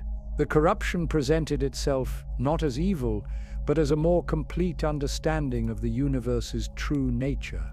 The Loyalist forces trapped on Istvan III fought with the desperate courage of those who knew they were witnessing the end of everything they had believed in. Their last transmissions spoke not of hatred for their fallen brothers, but of sorrow at what those brothers had chosen to become. They died knowing that their sacrifice might mean nothing in the greater scheme of things, but determined to bear witness to the possibility that honor could still exist even in the face of ultimate betrayal. As the siege finally ended with the Loyalists' extinction, the traitor legions prepared for the next phase of their rebellion. Istvan III had been merely a pruning operation, removing elements that couldn't be trusted to participate in what was to come. The real test of their commitment to their new patrons would come when they faced Loyalist forces that had never doubted the righteousness of their cause. The news of Horus's betrayal reached Terra like a psychic shockwave that left the Imperial hierarchy reeling. Nathaniel Garrow's arrival aboard the damaged frigate Eisenstein brought with it not just intelligence about the War Master's treachery, but physical evidence of corruption that challenged everything the Imperial truth claimed about the nature of reality. The surviving Loyalists who staggered from the ship's holds bore witness to transformations that science couldn't explain and philosophy couldn't rationalize. Malcador the Sigillite found himself coordinating humanity's response to a crisis that exceeded every contingency plan the Imperium had developed. Half of the Space Marine legions had declared for the War Master, along with countless army regiments, Imperial Navy fleets, and Mechanicum Forge worlds. The rebellion wasn't a localized uprising that could be contained through conventional military action. It was a schism that cut through every institution the Emperor had created. The Loyalist response required making impossible decisions with incomplete information. Terra's defenders didn't know which worlds could be trusted, which commanders remained loyal, or where the next attack might come from. Communication networks that had connected the Imperium for 2 centuries became potential vectors for enemy infiltration. Trade routes that had carried prosperity across the galaxy became highways for invasion fleets. Ferrus Manus of the Iron Hands was among the first Primarchs to receive confirmed reports of the betrayal, and his reaction embodied everything that made the Loyalist response both heroic and tragically flawed. Rather than waiting for coordination with other loyal forces or gathering intelligence about the traitor's capabilities, he immediately assembled an expeditionary force to punish Horus's rebellion. His righteous anger at his brother's betrayal drove him toward a confrontation that careful analysis might have suggested avoiding. The Primarch of the Iron Hands had always been defined by his absolute certainty about right and wrong. his belief that strength of will could overcome any obstacle, and his unwavering loyalty to the Emperor's vision. These qualities had made him one of the Great Crusade's most effective leaders, but they also made him vulnerable to manipulation by enemies who understood his psychological profile. When reports arrived that Horus was fortifying Istvan V, Ferrus saw an opportunity to end the rebellion before it could spread further. The force that assembled for the Istvan V assault represented everything the Great Crusade had achieved. The Iron Hands, Salamanders, and Raven Guard formed the primary assault wave, 3 legions whose loyalty to the Emperor was beyond question. The second wave would consist of Iron Warriors, Word Bearers, Alpha Legion, and Night Lords, legions whose Primarchs had remained notably silent about their positions regarding Horus's rebellion, but whose participation in the assault seemed to demonstrate their continued loyalty. What Ferrus Manus and his allies didn't understand was that they were walking into the most carefully planned ambush in military history. The second wave legions had already declared for Horus, but they had kept their treachery secret specifically to create this opportunity. The assault on Istvan V wasn't designed to crush the rebellion. It was designed to eliminate the loyalist legions most capable of threatening the traitor's future operations. The opening phase of the battle proceeded exactly as planned from the loyalist perspective. The Iron Hands, Salamanders, and Raven Guard landed successfully and established beachheads against fierce but seemingly manageable resistance. Traitor forces withdrew in good order, giving ground according to what appeared to be a conventional defensive strategy. The loyalist commanders began to believe that they were facing demoralized rebels rather than a coordinated enemy force. When the second wave arrived and turned their weapons on the loyalists they were supposed to support, the psychological impact was almost as devastating as the physical damage.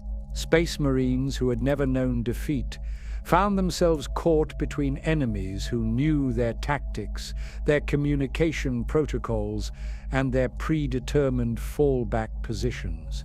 The betrayal was so complete and so perfectly executed that many loyalists died without understanding what was happening to them. Ferrus Manus's death became the symbolic heart of the massacre, a moment that crystallized everything the heresy represented about the corruption of brotherhood and the destruction of trust. Fulgrim, his closest friend among the Primarchs, had challenged him to single combat with apparent reluctance, speaking of the necessity of choosing sides and the tragedy of brother fighting brother. The Phoenix seemed to be offering one final chance for reconciliation, an opportunity for Ferrus to join the rebellion rather than die opposing it. The duel itself was brief and brutal, decided not by superior skill, but by Fulgrim's willingness to embrace powers that Ferrus refused to acknowledge. The daemon blade that took the Gorgon's head whispered of the pleasures that came from perfect violence, the ecstasy that could be found in the moment when life became death. Fulgrim's tears as he struck the killing blow seemed genuine, but they were the tears of someone who had chosen corruption over conscience and found the choice easier than expected. The surviving loyalists from Istvan Verve carried with them more than just reports of military defeat. They brought evidence of supernatural corruption that challenged every assumption about the nature of the rebellion.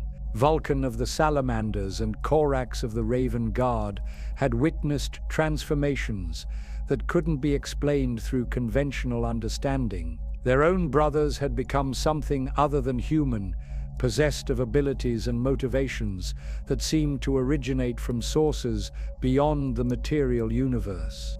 The heresy's expansion beyond the Istvan system revealed the true scope of the conspiracy that had been developing for decades.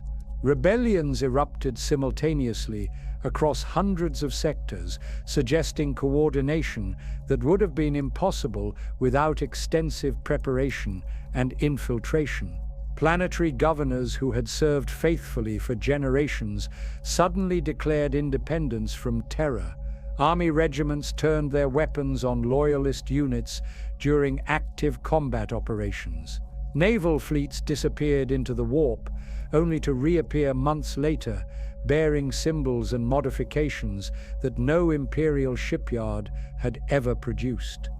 The word-bearer's shadow crusade across Ultramar demonstrated the traitor's ability to corrupt entire populations through methods that transcended conventional warfare. Lorgar's forces didn't simply conquer worlds, they transformed them into something that served purposes beyond human comprehension. Populations that had embraced the imperial truth found themselves participating in rituals that promised transcendence through submission to powers they couldn't name or understand. The corruption spread through social networks rather than military conquest. A single converted individual could influence dozens of others through personal relationships and shared experiences. Families turned against each other as different members embraced different interpretations of what loyalty meant. Communities that had coexisted peacefully for generations found themselves divided by theological disputes that seemed to arise from nowhere, but which quickly became matters of life and death. Robout Guilliaman's response to the Calth betrayal illustrated both the strengths and limitations of the loyalist position. The Ultramarines Primarch had built the 500 worlds of Ultramar into a model of efficient administration and benevolent governance, a demonstration that imperial ideals could create genuine prosperity and happiness. When the word-bearers attacked Calth with orbital bombardments and daemonic summonings, they weren't just striking a military target, they were attempting to prove that rationality and progress were illusions that collapsed when confronted with the universe's true nature. The battle for Calth became a conflict between two different visions of human destiny. Guilliman's forces fought to preserve the civilization they had built, the institutions that provided meaning and purpose to billions of lives. The word-bearers fought to reveal what they believed was a deeper truth, the reality that existence itself was a battleground between forces that demanded worship rather than understanding. The daemons that manifested during the Calth assault weren't simply weapons in the conventional sense. They were proof of concept, demonstrations that the material universe was only one layer of a much more complex reality. Their very presence challenged the fundamental assumptions of the imperial truth, forcing loyalists to either deny the evidence of their own senses or accept that their father's philosophy was incomplete. Meanwhile, the Night Lords under Conrad Kurz had begun their own interpretation of the rebellion, one that served neither the loyalist nor traitor causes, but pursued its own vision of justice through terror. The Night Haunter's forces conducted campaigns against civilian populations that seemed designed more to prove philosophical points than achieve strategic objectives. Their methods were so brutal that even other traitor legions expressed reservations about association with them. Kurz's approach to the Civil War reflected his belief that fear was the only honest foundation for order, that peace could only be maintained through the constant threat of overwhelming retaliation against those who broke the rules. His campaigns weren't designed to win territory or resources, but to demonstrate that civilization was a thin veneer over humanity's fundamental savagery. Every atrocity his forces committed was presented as evidence that the universe was fundamentally hostile to concepts like justice, mercy, or hope. The Alpha Legion's activities during this period remained mysterious even to other traitor forces. Alphareus and Omegon had developed a philosophy of warfare that treated truth itself as a weapon to be deployed selectively. Their forces appeared to be fighting for both sides simultaneously, conducting operations that seemed designed to prolong the conflict rather than resolve it in anyone's favor. Some intelligence suggested that the Alpha Legion was following guidance from Xenos sources. Aliens who claimed to possess prophetic knowledge about humanity's ultimate destiny. According to these whispered reports, the twins had been convinced that the Imperium needed to be weakened or destroyed to prevent an even greater catastrophe in the distant future. Whether this was genuine prophecy or sophisticated manipulation remained unclear to everyone except the Primarchs themselves. As the first year of open civil war drew to a close, the galaxy had been transformed beyond recognition. Worlds that had known peace for centuries found themselves on the front lines of a conflict that seemed to have no rules and no clear objectives. The Imperium's infrastructure, built to support rapid expansion and efficient administration, became a vulnerability that allowed the rebellion to spread faster than loyalist forces could respond. The rising threat wasn't just military or political. It was existential. The traitors weren't simply trying to replace one government with another. They were trying to transform humanity into something that served purposes beyond human understanding. The corruption they offered promised power and knowledge, but it came at the cost of everything that made human life meaningful. The galaxy was learning that there were fates worse than death, and that some victories were indistinguishable from defeat. The Siege of Terra began, not with the thunder of bombardment cannons, but with the silence that fell across the Sol system as Horus's armada emerged from the warp.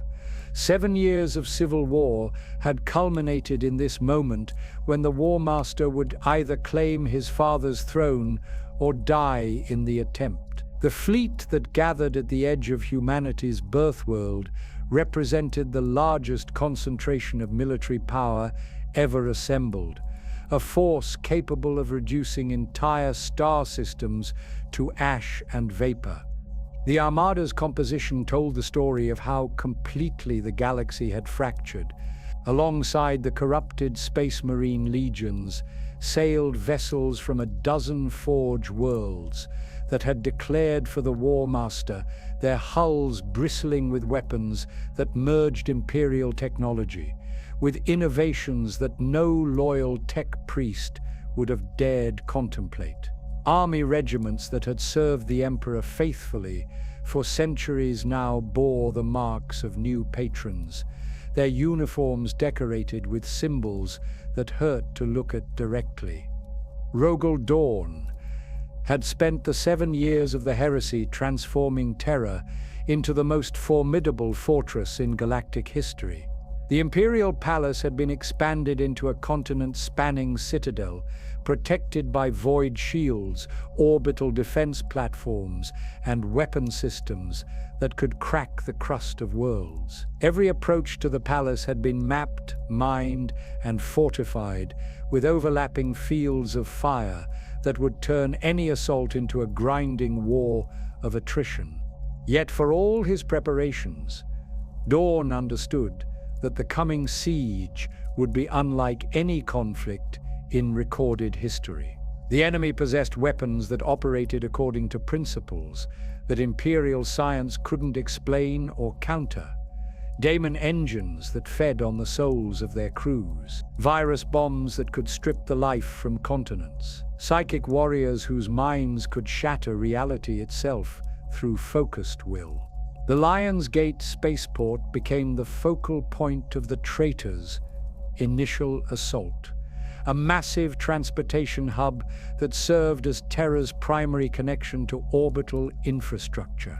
Its capture would allow the enemy to land heavy equipment and reinforcements directly into the heart of the Imperial Palace's outer defenses. Perturabo had designed the assault personally, applying his genius for siege warfare to the problem of breaking fortifications that his own brother had constructed. The opening bombardment revealed innovations that pushed the boundaries of what weapons could achieve. The Iron Warriors deployed artillery pieces that fired shells containing bound daemons, projectiles that could phase through solid matter to explode inside bunkers and command centers. Their targeting systems were guided by possessed servitors whose machine spirits had been replaced with entities that could sense life force across vast distances. Mortarian's Death Guard brought with them plagues that transformed the very air into a weapon against the defenders. Chemical weapons had been used throughout human history, but these new horrors operated according to principles that made protective equipment useless. The diseases they spread were as much spiritual as biological corruption that attacked the soul through the medium of infected flesh. The World Eater's assault waves demonstrated what happened when the Chaos God's gifts were applied to warriors who had already abandoned every restraint that separated soldiers from berserkers. Angron's sons charged directly into defensive fire that should have annihilated them, sustained by a religious ecstasy that made pain into pleasure and death into transcendence. Their loss ratios were horrific, even by the standards of the heresy, but they achieved breakthrough after breakthrough through sheer fanatical determination. Jagatai Khan's white scars provided the mobile defense that kept the traitor assault from achieving complete penetration. The Khan had spent the heresy's early years struggling with the decision of which side to support, ultimately choosing loyalty not out of blind faith in the Emperor, but because he understood what humanity would become under Chaos rule. His hit-and-run tactics bought time for defenders to reposition and prevented the traitors from exploiting their initial successes. The Emperor's children, under Fulgrim, had embraced innovations that transformed warfare into a form of artistic expression. Their sonic weapons didn't simply kill. They created symphonies of destruction that turned the screams of the dying into musical compositions. Their tacticians planned battles according to aesthetic principles rather than purely strategic ones, seeking to create moments of perfect beauty within the chaos of combat. As the siege progressed through months of grinding urban warfare, both sides found themselves employing methods that would have been unthinkable at the heresy's beginning. The Loyalists began using weapon systems that incorporated research from forbidden archives, technologies that the Emperor had ordered destroyed because their use carried unacceptable risks. Desperation had made those risks seem acceptable when weighed against the certain consequences of defeat. The Mechanicum forces fighting for both sides deployed innovations that represented the culmination of 10,000 years of technological development. Titan legions clashed in the ruins of Terra's ancient cities, their void shields flickering as they exchanged fire with weapons that could boil lakes and level mountains. The war machines that fought among Terra's spires were the largest and most sophisticated ever constructed, each one representing the concentrated industrial output of entire Forge worlds. But the most significant innovation of the siege was the increasing use of daemonic assistance by both sides. The Loyalists had initially rejected any association with warp entities, maintaining their commitment to the Imperial truth, even as daemons materialized in their midst. However, as the situation became more desperate, some commanders began making bargains with beings they told themselves were simply aliens from a parallel dimension, rather than the supernatural entities their enemies worshipped. The Emperor himself had been forced to abandon the distinction between acceptable and forbidden knowledge. Bound to the Golden Throne by the necessity of maintaining the barriers that kept the daemons from pouring through the webway breach, he could no longer provide direct leadership to Terra's defense. His guidance came through psychic communication with his remaining loyal sons, messages that often carried knowledge of techniques and weapons that he had previously forbidden. Sanguinius bore the heaviest burden of all the loyalist Primarchs during the siege's final phases. His prescient abilities showed him visions of possible futures with unprecedented clarity, but every path he could see led to tragedy. He saw himself dying at Horus's hands. He saw the Emperor falling to wounds that would leave him more dead than alive. He saw the Imperium transforming into something that would have horrified its founder. The Blood Angels, under their Primarch's command, fought with a desperate fury that impressed even their enemies. They knew through their Gene Father's visions that they were fighting not just for victory, but for the right to exist in anything resembling their current form. Their assaults on traitor positions carried an emotional intensity that went beyond mere tactical effectiveness, becoming expressions of defiance against fate itself. Dawn's Imperial fists had been reduced to a fraction of their original strength, but they continued to hold key positions through innovations in defensive warfare that would influence military doctrine for millennia to come. They had learned to use the palace's architecture itself as a weapon, channeling enemy advances into kill zones where overlapping fields of fire could eliminate even superhuman warriors through sheer volume of ordnance.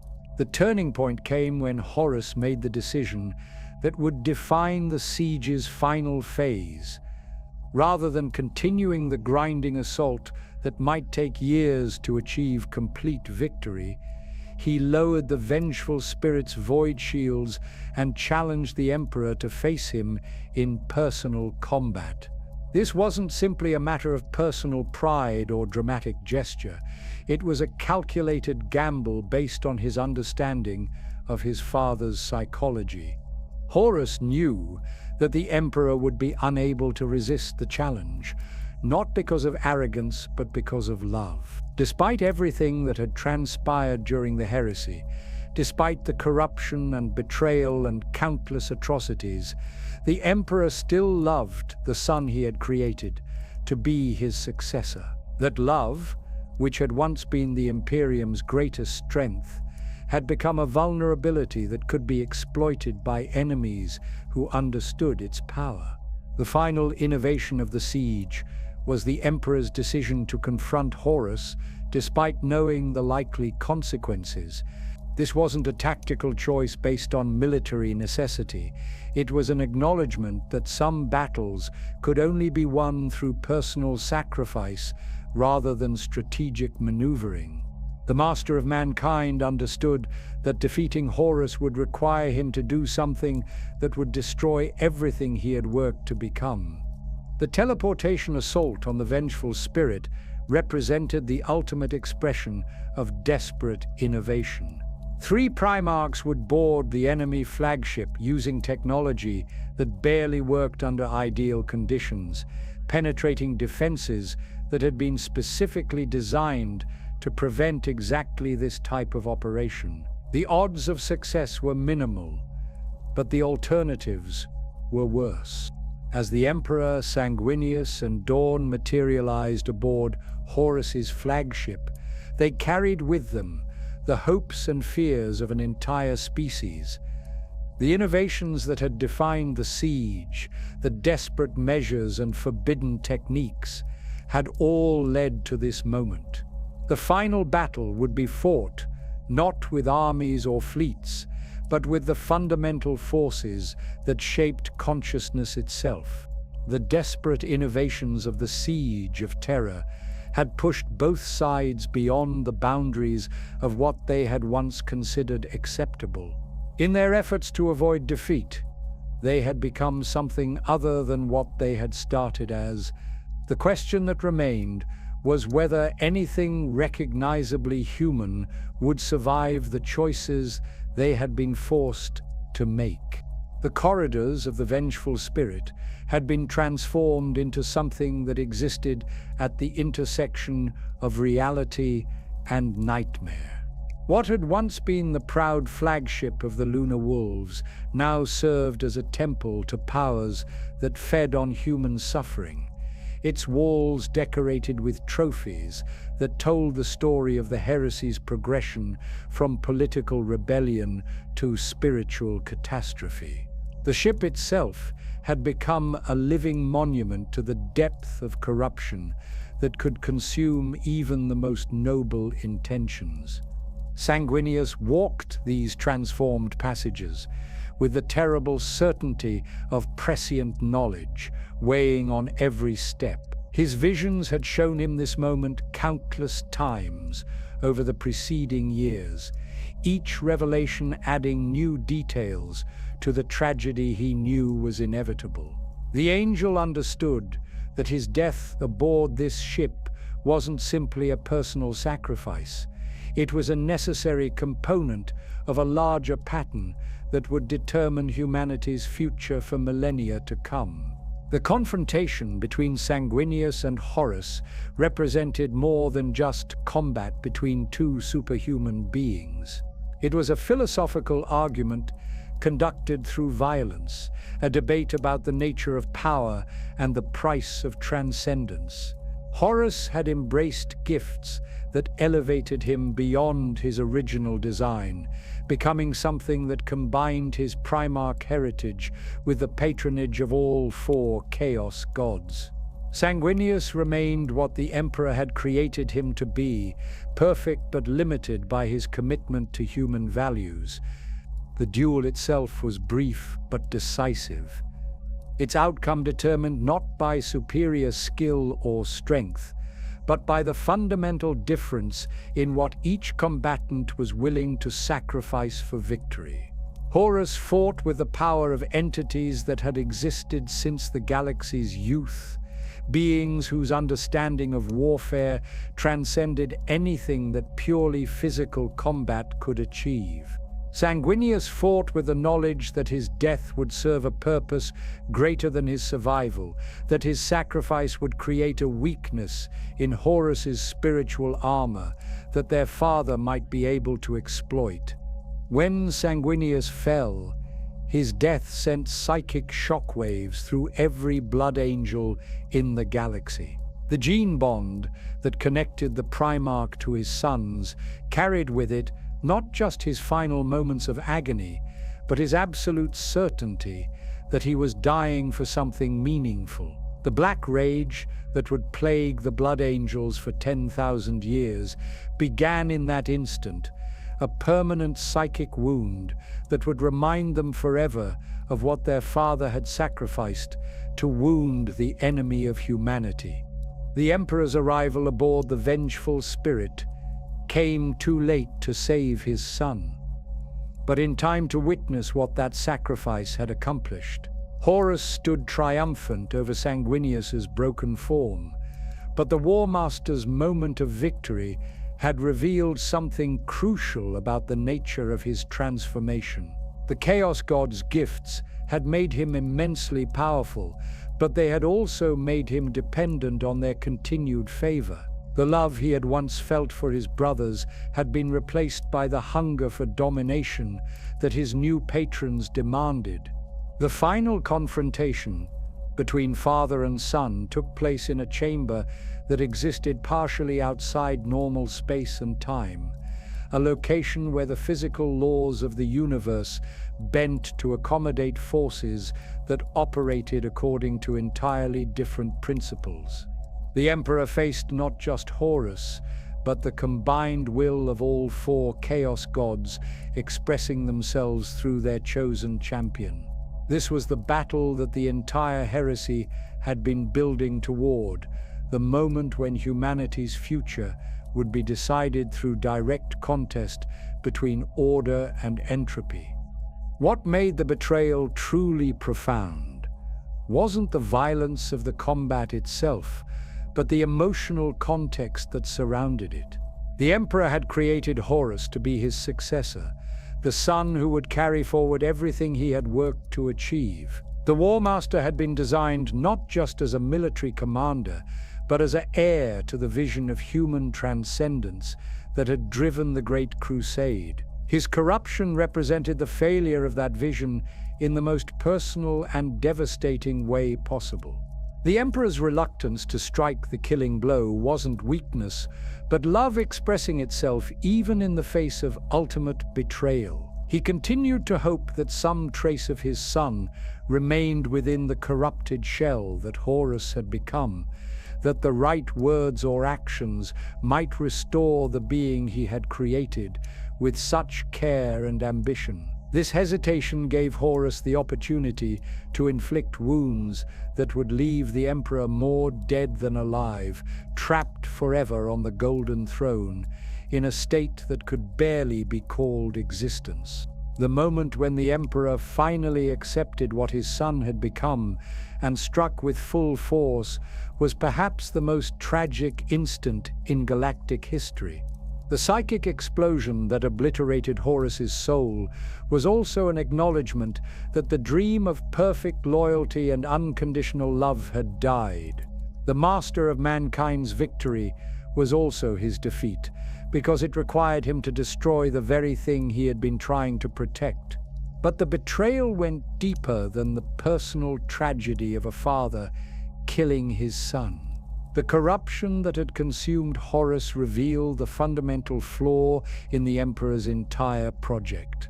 He had tried to create beings who would be immune to the influence of chaos, while using tools and knowledge that were inherently connected to those same forces. The Primarchs had been fashioned using genetic templates enhanced with warp energy, their superhuman capabilities coming from the same source as the corruption that ultimately claimed 9 of them.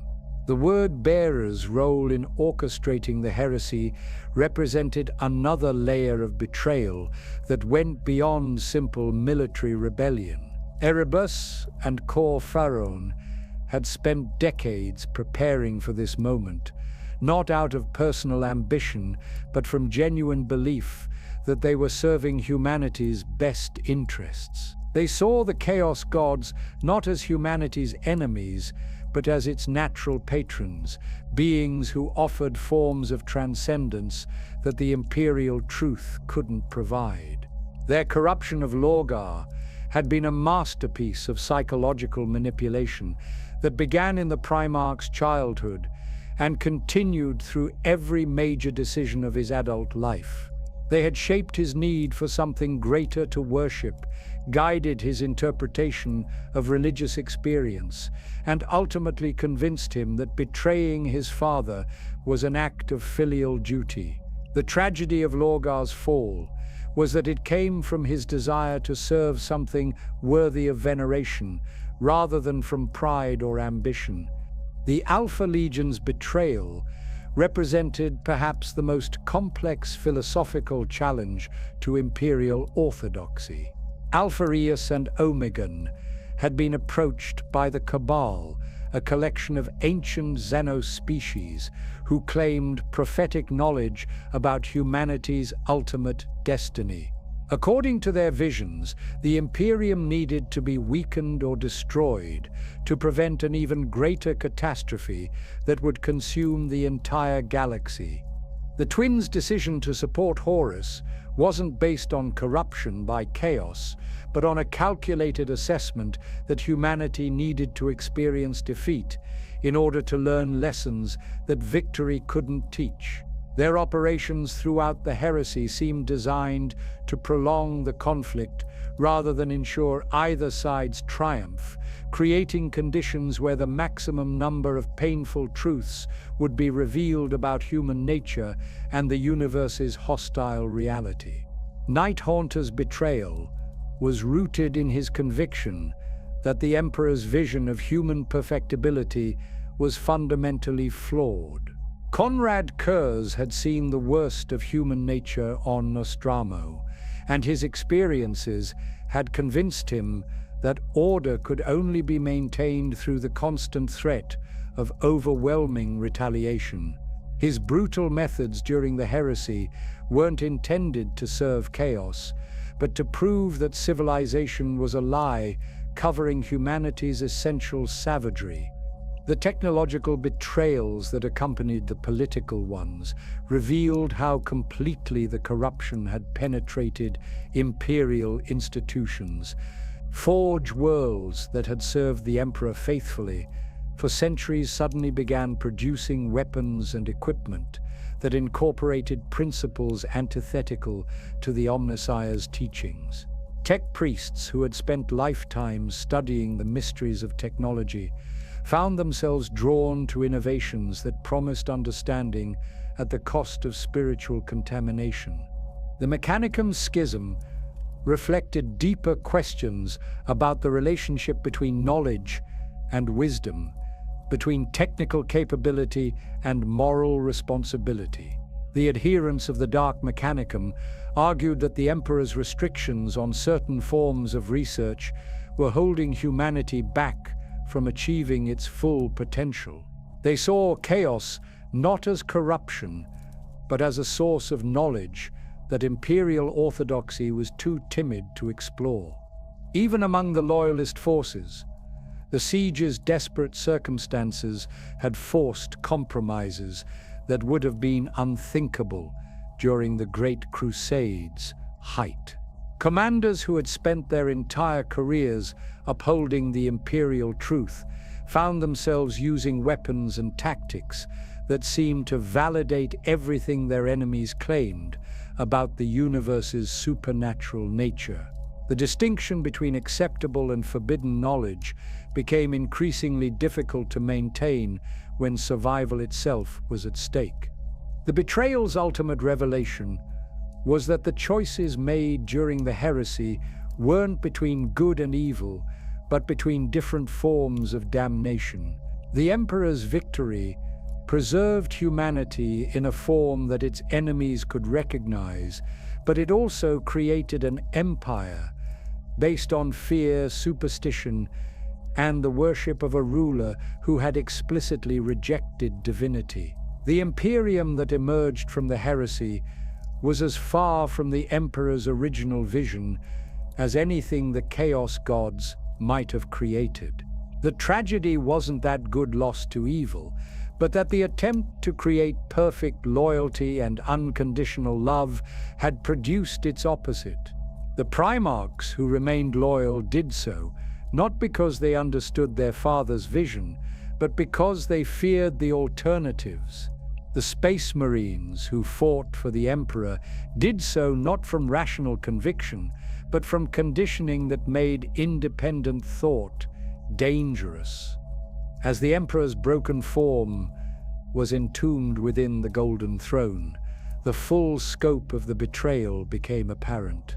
The being who had guided humanity's development for 40,000 years had been reduced to a barely conscious force, maintaining barriers against demonic incursion. His great work lay in ruins, his chosen heirs were dead or corrupted, and the civilization he had built to serve rational principles had become a theocracy dedicated to worshipping him as a god. The betrayal was complete, not because the traitors had won, but because victory and defeat had become meaningless distinctions in a universe where survival required abandoning everything that made survival worthwhile. The Emperor's placement upon the Golden Throne marked the beginning of humanity's long decline from a civilization of hope into an empire of survival. The psychic beacon that had once guided ships through the warp now served primarily to hold back the demonic forces seeking to pour through the breach that Magnus had torn in reality. The master of mankind, reduced to a consciousness trapped within a failing body, could no longer provide the direct leadership that had driven the Great Crusade's successes. Robert Guilliman inherited a fractured empire whose very foundations had been undermined by 7 years of civil war. The infrastructure that had connected millions of worlds lay in ruins, with entire sectors cut off by warp storms or under the control of traitor forces. The Space Marine legions that had been the Imperium's primary military force were either destroyed, corrupted, or reduced to fragments of their former strength. The imperial truth that had provided philosophical unity was in shambles, discredited by events that no rational materialism could explain. The scouring that followed represented humanity's desperate attempt to purge the corruption that had taken root throughout imperial space. Loyalist forces hunted traitor remnants, with a thoroughness that often bordered on paranoia, executing not just confirmed heretics, but anyone whose loyalty could be questioned. Entire populations were relocated or eliminated if they had been exposed to chaos influence for any significant period. Worlds that had welcomed the word-bearer's Shadow Crusade were subjected to orbital bombardment that reduced them to lifeless rock.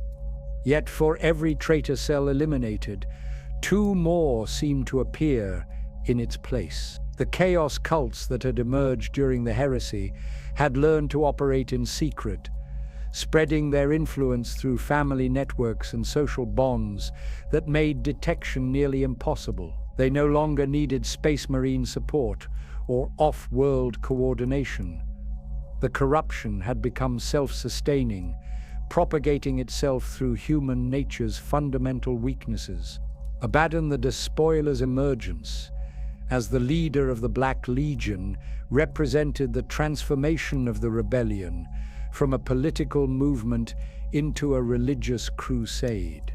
The former captain of the Sons of Horus had watched his Gene Father's destruction with a mixture of grief and revelation, understanding that Horus's defeat had come from his inability to completely abandon his human limitations. The new War Master would not make the same mistake.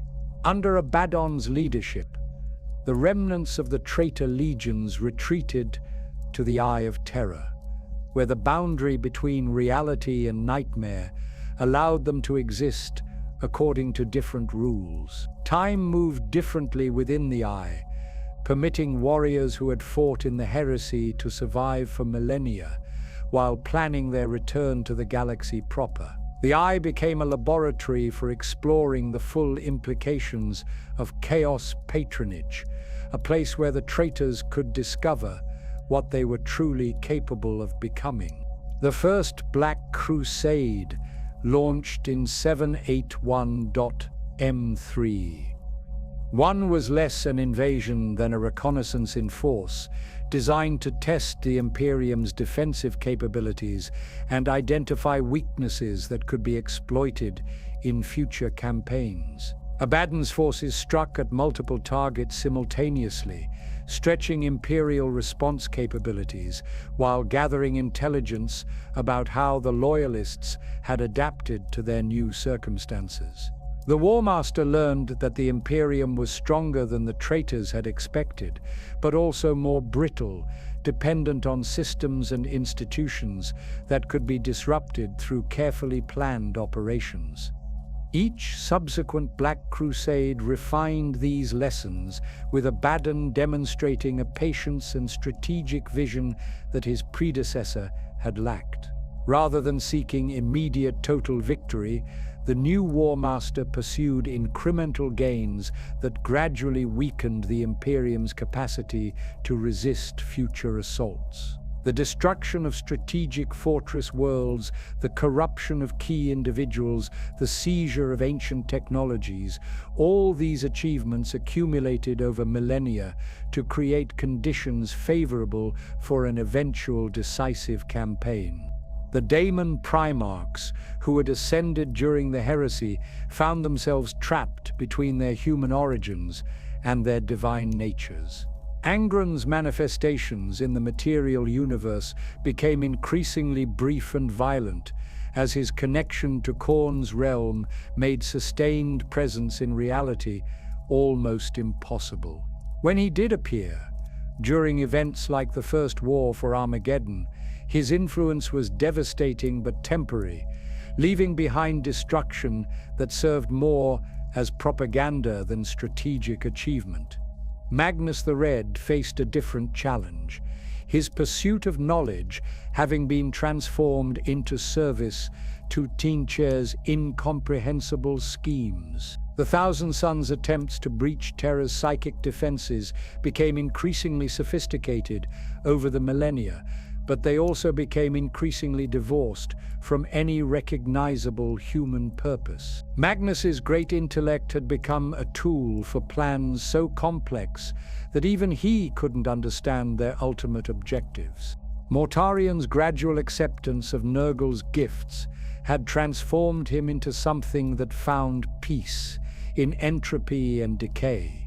His plague campaigns spread diseases that were as much spiritual as biological, corruption that convinced its victims that suffering was natural and resistance was futile. The Death Guard's attacks became less about conquest than about demonstrating the futility of hope, showing populations that their struggles against inevitable decline were meaningless gestures. Fulgrim's pursuit of perfect sensation had led him into realms of experience that existed beyond any human frame of reference. His influence on the Emperor's children created warriors who sought transcendence through extremity, beings who had abandoned every human limitation in their quest for new forms of existence. Their raids became artistic performances designed to explore the boundaries between pleasure and pain, life and death, meaning and madness. The fragmentation of the Space Marine legions into smaller chapters was intended to prevent any future rebellion from achieving the scale of the Horus heresy, but it also had unintended consequences that would plague the Imperium for millennia. The Codex Astartes that Guilliman developed was a masterpiece of military organization, but it was also a limitation that prevented the Space Marines from adapting to threats that required responses beyond its parameters. Individual chapters developed their own interpretations of Imperial doctrine, often emphasizing different aspects of their duties depending on their homeworld's culture and the challenges they faced. Some became increasingly monastic, treating warfare as a form of prayer. Others embraced their role as humanity's predators, seeing themselves as wolves protecting sheep that couldn't protect themselves. A few began to question whether the Imperium they served was worth the sacrifices they were asked to make. The Mechanicum's schism had lasting effects that went beyond the simple division between loyal and traitor Forge worlds. The tech priests who remained loyal to Terra found themselves prohibited from exploring entire fields of research that their heretical cousins pursued without restraint. This created a technological gap that widened over time, as innovation became increasingly dangerous in an environment where advancement might be mistaken for corruption. The worship of the Omnissiah gradually evolved into something that bore little resemblance to its original form, incorporating elements borrowed from the imperial cult and developing its own theological complexities. The quest for knowledge became subordinated to the maintenance of orthodoxy, with research focused on rediscovering lost techniques rather than developing new ones. The Adeptus Mechanicus became as much a religious institution as a scientific one. The rise of the imperial cult represented perhaps the most ironic development of the post-heresy period. The emperor who had rejected divinity became the object of humanity's most fervent worship, not because of any divine revelation, but because faith had proven more effective than reason at motivating resistance to chaos corruption. The ecclesiarchy that emerged to manage this worship developed its own agenda, one that often conflicted with the secular institutions the emperor had originally established. The transformation of the imperium into a theocracy created new forms of corruption that were in some ways more insidious than chaos influence. Zealots who believed they were serving the emperor's will committed atrocities that would have horrified their supposed master. The persecution of psychers, the suppression of scientific inquiry, the elimination of entire populations based on theological grounds, all these became accepted practices in an empire that had once championed human dignity and progress. The emergence of new Space Marine chapters from the gene seed of traitor Primarchs created ongoing security concerns that illustrated the complexity of genetic loyalty. Some chapters descended from traitor stock served the Imperium with exemplary faithfulness, as if trying to atone for their gene father's sins. Others displayed troubling tendencies that suggested corruption might be encoded in their very DNA, requiring constant vigilance to prevent the emergence of another rebellion.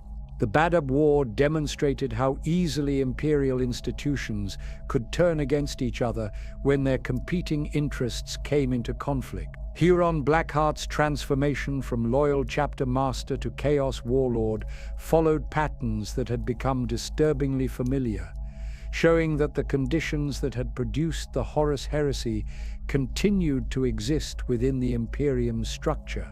As the millennia passed, the cascading collapse that had begun with the Emperor's entombment continued to accelerate. Each generation of imperial leadership was further removed from the original vision that had driven the Great Crusade, forced to make compromises and adaptations that moved the Imperium further from its founder's intentions. The empire that survived was recognizably human, but it was also recognizably broken, held together more by fear and inertia than by any shared vision of humanity's future. The traitor forces that emerged from the Eye of Terror during each Black Crusade found an Imperium that was simultaneously stronger and weaker than the one they had originally rebelled against. Stronger because its institutions had been hardened by millennia of conflict, and its population had been conditioned to accept any sacrifice in the name of survival. Weaker because its capacity for innovation and adaptation had been severely compromised by the need to maintain orthodoxy in all things.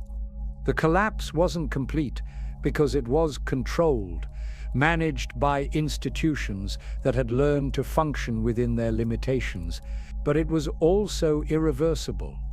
Because the foundations upon which a different kind of civilization might be built had been systematically destroyed in the name of preventing another heresy.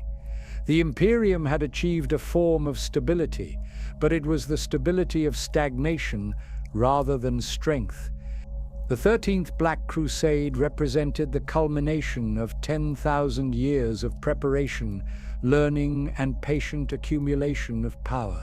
Abaddon the Despoiler had spent millennia studying the failures of previous campaigns, gathering artifacts of immense power, and forging alliances with forces that existed beyond conventional understanding. Unlike his predecessors, which had been probing attacks or strategic raids, this assault was designed to achieve nothing less than the complete transformation of imperial space into a realm where chaos could manifest without restriction.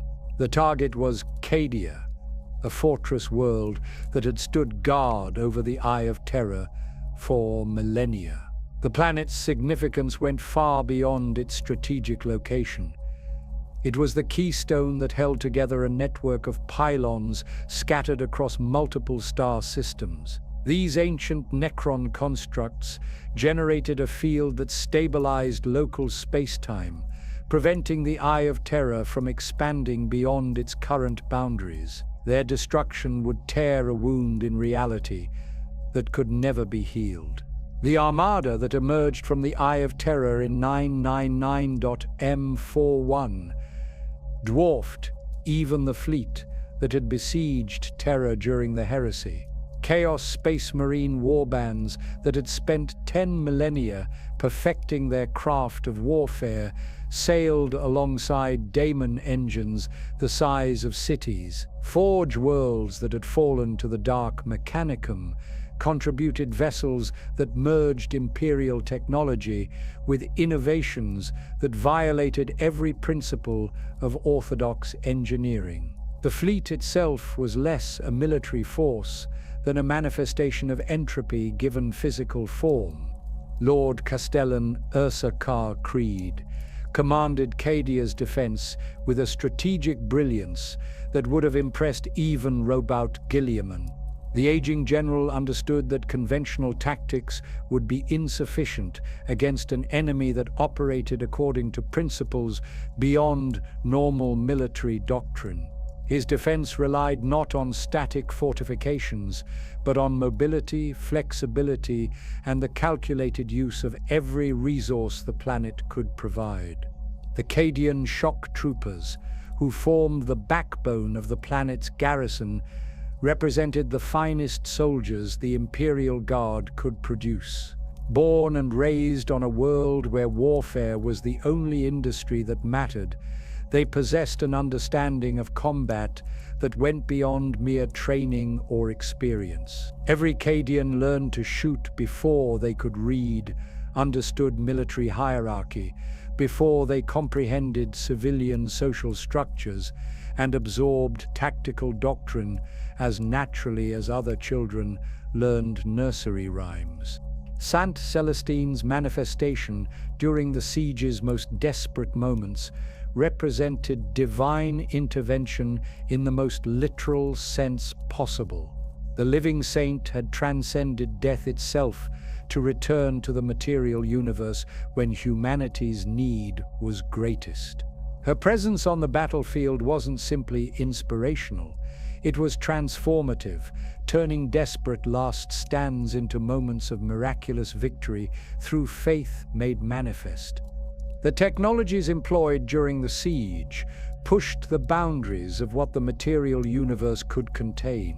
Abaddon's planet killer, a vessel capable of destroying worlds through focused gravitational manipulation, demonstrated the ultimate expression of the Dark Mechanicum's research into forbidden sciences. The Blackstone fortresses that supported the assault were ancient constructs that predated human civilization, weapons from the war in heaven that had been corrupted to serve new masters.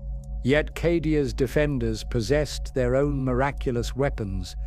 The fortress world's orbital defense platforms incorporated standard template construct technology that had been maintained and improved over 10,000 years of constant warfare. Their void shields could withstand bombardment that would crack continents, and their weapon systems could reach across the entire star system to strike at targets that conventional artillery couldn't touch. The ground fighting that developed across Cadia's surface resembled no previous conflict in Imperial history. Chaos cultists emerged from hiding places they had maintained for generations, turning familiar terrain into a maze of ambushes and booby traps. Daemon engines materialized directly within Imperial strongholds, bypassing conventional defenses through methods that rendered normal military doctrine useless. The Astra Militarum regiments that reinforced Cadia's garrison came from across the galaxy, representing dozens of different tactical traditions and combat specializations. Catachan Yungle fighters brought expertise in close-quarters combat and survival in hostile environments. Tulan Desert Raiders contributed mobility and endurance that allowed them to operate in conditions that would have broken lesser units. Death Corps of Krieg engineers provided the technical expertise needed to maintain defensive positions under constant bombardment. Space Marine chapters that had spent millennia perfecting their craft found themselves facing enemies that challenged every assumption about warfare they had developed. The Chaos Space Marines they fought weren't simply traitors armed with corrupted equipment. They were beings who had transcended human limitations through embrace of powers that existed beyond physical reality. Combat became as much about spiritual endurance as tactical superiority. The turning point came when Abaddon made the decision to personally lead the assault on Cadia's primary pylon complex. The War Master had armed himself with artifacts gathered over 10,000 years of campaigning, weapons, and armor that made him more than a match for any single opponent the Imperium could field. His presence on the battlefield transformed what had been a military operation into a religious experience for his followers. The final assault on the pylon network required sacrifices that tested the limits of what even Chaos worshippers were willing to endure. Entire war bands threw themselves into suicidal attacks, designed more to drain the defenders' resources than achieve tactical objectives. Daemon princes manifested in the material universe for brief periods, accepting near-certain banishment in exchange for momentary opportunities to strike decisive blows. Lord Castellan Creed's last stand at the primary pylon became the stuff of legend among Imperial forces across the galaxy. Surrounded and outnumbered by thousands to one, he continued coordinating the defense through Vox communications, even as Chaos forces overran his position. His final transmission, cut short by gunfire, became a rallying cry that inspired Imperial resistance long after Cadia itself had fallen. The destruction of the pylon network created a cascade effect that exceeded even Abaddon's expectations. Rather than simply allowing the Eye of Terror to expand gradually, the simultaneous failure of multiple pylons tore a wound in space-time that stretched across the galaxy itself. The Great Rift, known to Imperial scholars as the Cicatrix Maledictum, split humanity's empire in half and created conditions where daemons could manifest in the material universe with unprecedented ease. Cadia's final moments demonstrated the planet's defenders' commitment to their duty, even in the face of certain death. Rather than surrender or attempt to evacuate, the remaining garrison continued fighting as their world literally broke apart around them. The phrase "Cadia stands" became their final defiant message to the galaxy, transmitted even as the planet's surface cracked and its atmosphere began bleeding into space. The strategic implications of Cadia's fall rippled across the entire Imperium within months of the planet's destruction. Warp travel became exponentially more dangerous as daemon incursions increased in frequency and intensity. Sectors that had been stable for millennia found themselves cut off from outside assistance, as warp storms made navigation impossible. The Astronomican's light, weakened by the Emperor's declining condition, could no longer reliably guide ships through the turbulence that the Great Rift had created. The emergence of new Chaos warbands from the Eye of Terror accelerated following the 13th Black Crusade's success. Veterans of the siege who had witnessed Cadia's destruction carried with them the confidence that came from achieving the impossible. Their raids into Imperial space became more ambitious and better coordinated, as if the Great Rift's creation had provided them with strategic advantages that went beyond simple tactical considerations. Yet, Cadia's fall also demonstrated something that gave the Imperium's defenders reason for hope. The planet's garrison had held out far longer than any strategic analysis suggested was possible, inflicting casualties on the attacking forces that would take decades to replace. Their example inspired similar resistance on worlds across the galaxy, showing that human courage and determination could still achieve miracles even when facing supernatural enemies. The sacrifices made during the siege became the foundation for a new form of imperial faith that emphasized action over contemplation. The emperor wasn't just to be worshipped, but emulated. His defenders weren't just to be revered, but imitated. The theological implications of this shift would influence imperial doctrine for centuries to come, creating a more militant and activist form of religious expression. As the dust settled over Cadia's ruins and the Great Rift stabilized into its new configuration, both sides began to assess what the final battle had accomplished.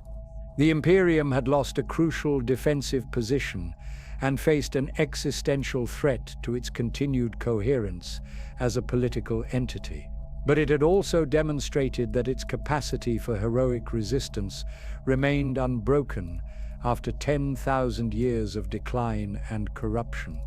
For the forces of chaos, Cadia's destruction represented vindication of their long-term strategy, but also revealed the limitations of what even total victory could achieve. The Great Rift created opportunities for expansion and corruption, but it also energized imperial resistance in ways that made future conquests more difficult. The final battle had changed the galaxy's fundamental structure, but it had not resolved the underlying conflict between order and entropy that drove the Eternal War.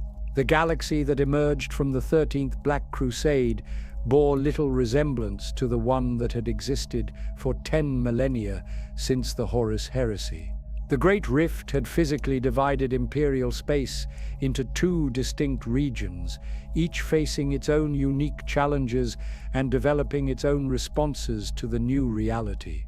The Imperium Sanctus, centered around Terra and bathed in the Astronomican's weakened light, maintained some semblance of the old order. The Imperium Nihilus, cut off from the Emperor's beacon and plunged into what scholars called the Dark Imperium, became a realm where survival required adaptations that previous generations would have considered heretical.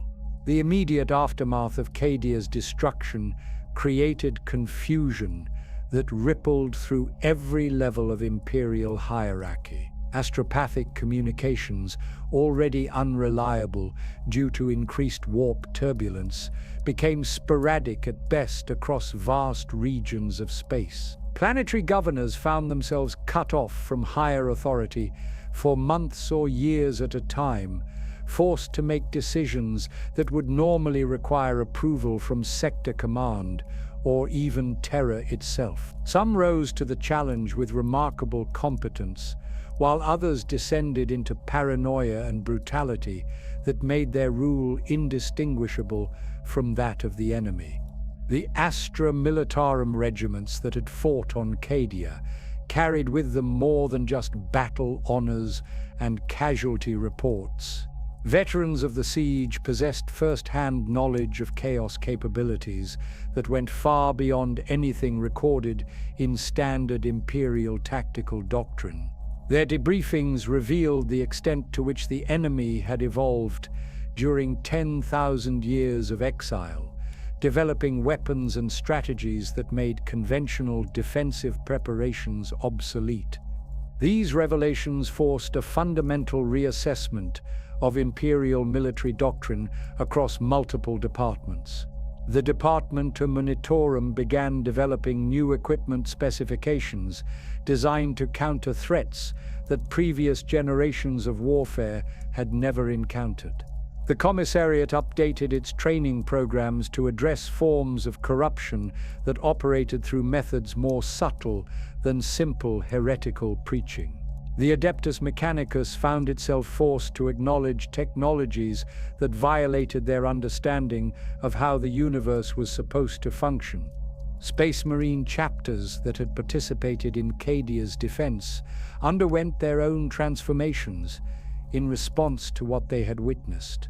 The Black Templars, already known for their zealous pursuit of the Emperor's enemies, became even more militant in their interpretation of Imperial doctrine. The Imperial Fists, inheritors of Rogel Dawn's legacy, began developing new fortification techniques designed to counter enemies who could manifest directly within defensive perimeters.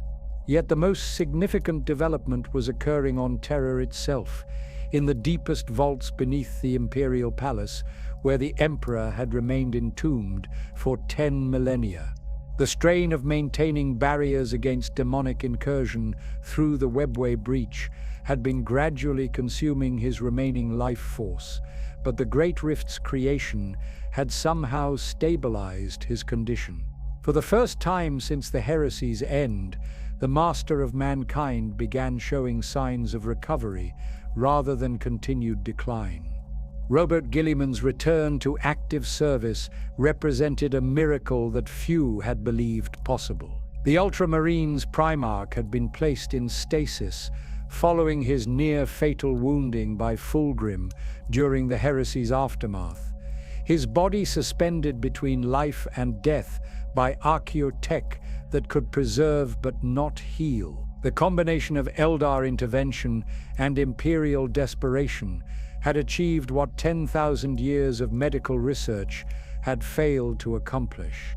The Primarch who emerged from stasis bore little resemblance to the confident architect of the Codex Astartes. Guilliman had awakened to find the Imperium transformed into something he barely recognized, a theocratic empire where his father was worshipped as a god and human progress had been sacrificed on the altar of mere survival. His initial reaction was one of horror at what his life's work had become, followed by grim determination to salvage whatever could be preserved from the wreckage of Imperial civilization. The Indomitus Crusade that Guilliman launched represented the most ambitious military campaign since the Great Crusade itself. Unlike his father's expansion into virgin territory, this was a reconquest of humanity's own lost heritage, an attempt to reconnect severed portions of the Imperium and restore some measure of central authority. The Primarchs Space Marines, who formed the Crusade's spearhead, were living symbols of this renewal, enhanced warriors who combined the best of ancient knowledge with innovations that the original Space Marine project had never achieved. Yet the Crusade also revealed how completely the galaxy had changed during the Primarchs' absence. Worlds that had been prosperous centers of learning and industry had devolved into feudal societies where technology was maintained through ritual rather than understanding. Populations that had once embraced the imperial truth now practiced forms of worship that would have been considered heretical during the Great Crusade's height. The Primaris Marines themselves represented both hope and controversy within the existing Space Marine hierarchy.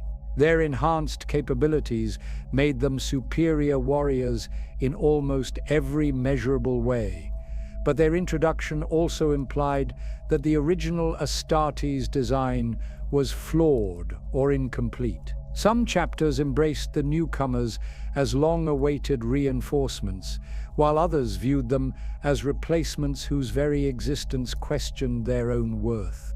The Dark Imperium faced challenges that went beyond simple military threat or political upheaval.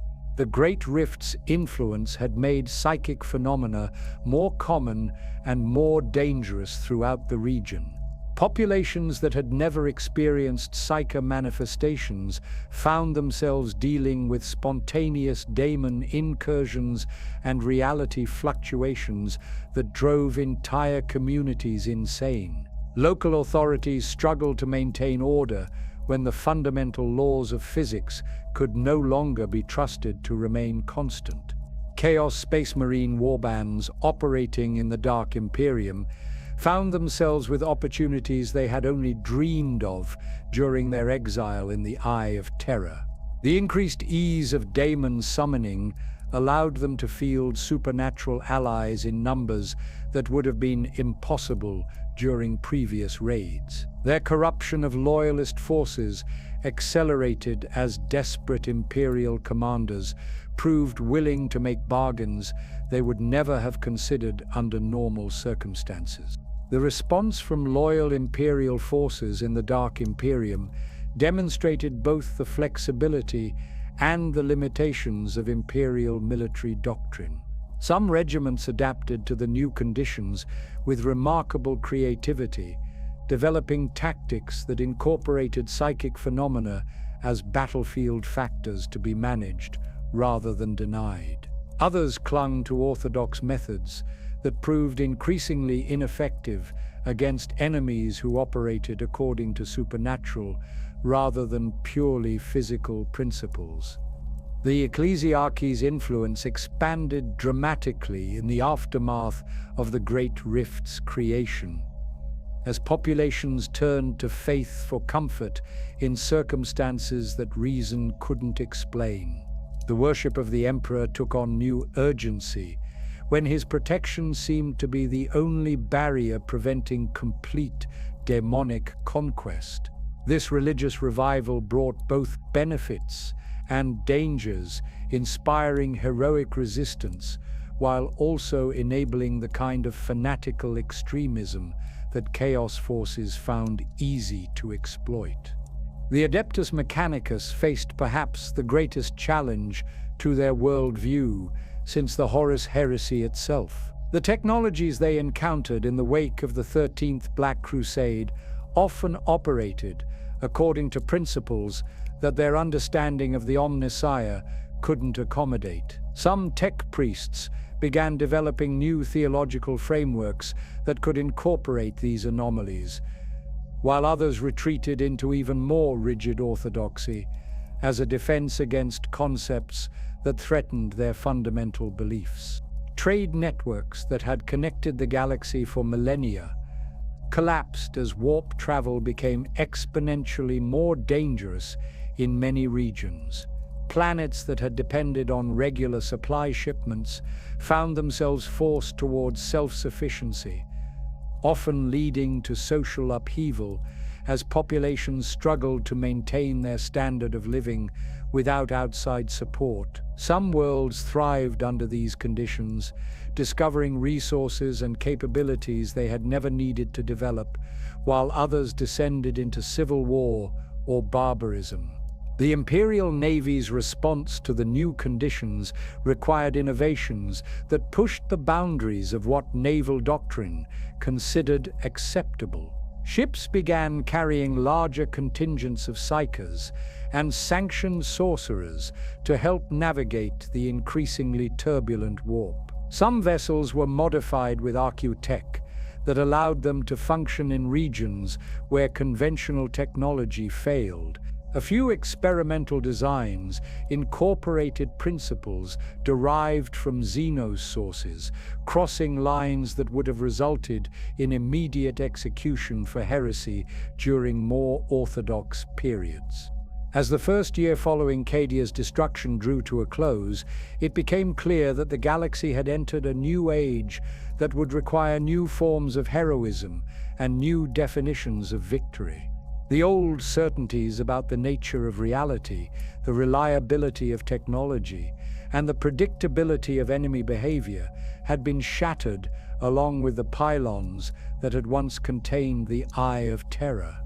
The villains who had orchestrated this transformation found themselves facing consequences they hadn't entirely anticipated. The Great Rift created opportunities for chaos expansion, but it also energized resistance in ways that made future conquests more difficult. The galaxy had become more dangerous for everyone, not just the forces of order that chaos sought to corrupt or destroy.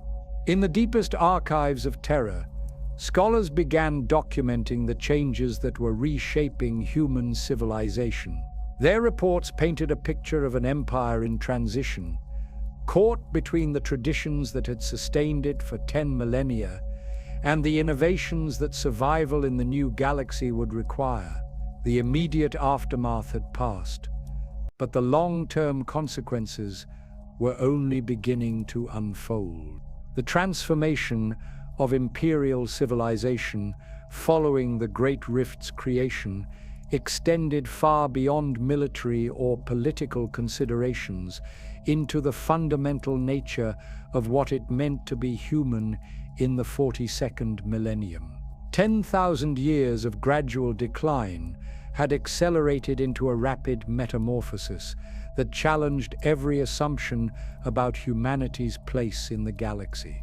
The imperium that emerged from this crucible bore only superficial resemblance to the empire that had stood guard over human space since the heresy's end. The technological regression that had been a slow poison in imperial veins for millennia became an acute crisis when traditional supply lines collapsed and established maintenance protocols proved inadequate for the new conditions. Standard template construct technology, already rare and jealously guarded, became practically irreplaceable as the Dark Mechanicum's activities corrupted manufacturing centers across multiple sectors. Forge worlds that had maintained production schedules for thousands of years found themselves unable to create components that their ancestors had considered routine. This scarcity forced a fundamental shift in how imperial forces approached warfare and administration. The doctrine of overwhelming technological superiority that had sustained imperial expansion since the Great Crusade gave way to strategies based on resource conservation and adaptive improvisation. Regiments learned to maintain equipment using techniques that previous generations would have considered primitive, while naval crews discovered that many ship systems could be replaced with alternatives that drew more on human skill than automated processes. The cultural impact of these changes rippled through every level of imperial society, with consequences that extended far beyond simple material hardship. Populations that had grown accustomed to technological solutions for basic survival needs found themselves forced to redevelop skills that their ancestors had possessed, but which modern education had never taught. Agricultural worlds discovered that their dependence on automated systems made them vulnerable to disruption in ways that more primitive farming methods could have avoided. The ecclesiarchy's influence expanded to fill the void left by failing secular institutions, but this religious dominance came with complications that even the most devout believers hadn't anticipated. The worship of the emperor took on increasingly desperate characteristics as populations sought divine intervention for problems that human competence could no longer solve. Miracles became not just matters of faith, but practical necessities for survival, leading to theological developments that pushed imperial doctrine into uncharted territory. Saints and living saints manifested with increasing frequency throughout imperial space, but their appearances often raised as many questions as they answered. Some performed miracles that clearly served imperial interests, healing the sick and inspiring the faithful to heroic acts of resistance against chaos forces. Others demonstrated powers that seemed to operate according to principles uncomfortably similar to those employed by the enemy, raising uncomfortable questions about the relationship between imperial faith and the warp-based phenomena it was supposed to oppose. The psychological impact of constant exposure to supernatural threats created forms of trauma that no previous generation of humans had experienced. Populations in the Dark Imperium developed collective coping mechanisms that often resembled the very corruption they were trying to resist. Ritual became a defense against chaos, but the line between protective ceremony and heretical practice became increasingly difficult to maintain when survival depended on embracing methods that orthodox doctrine condemned.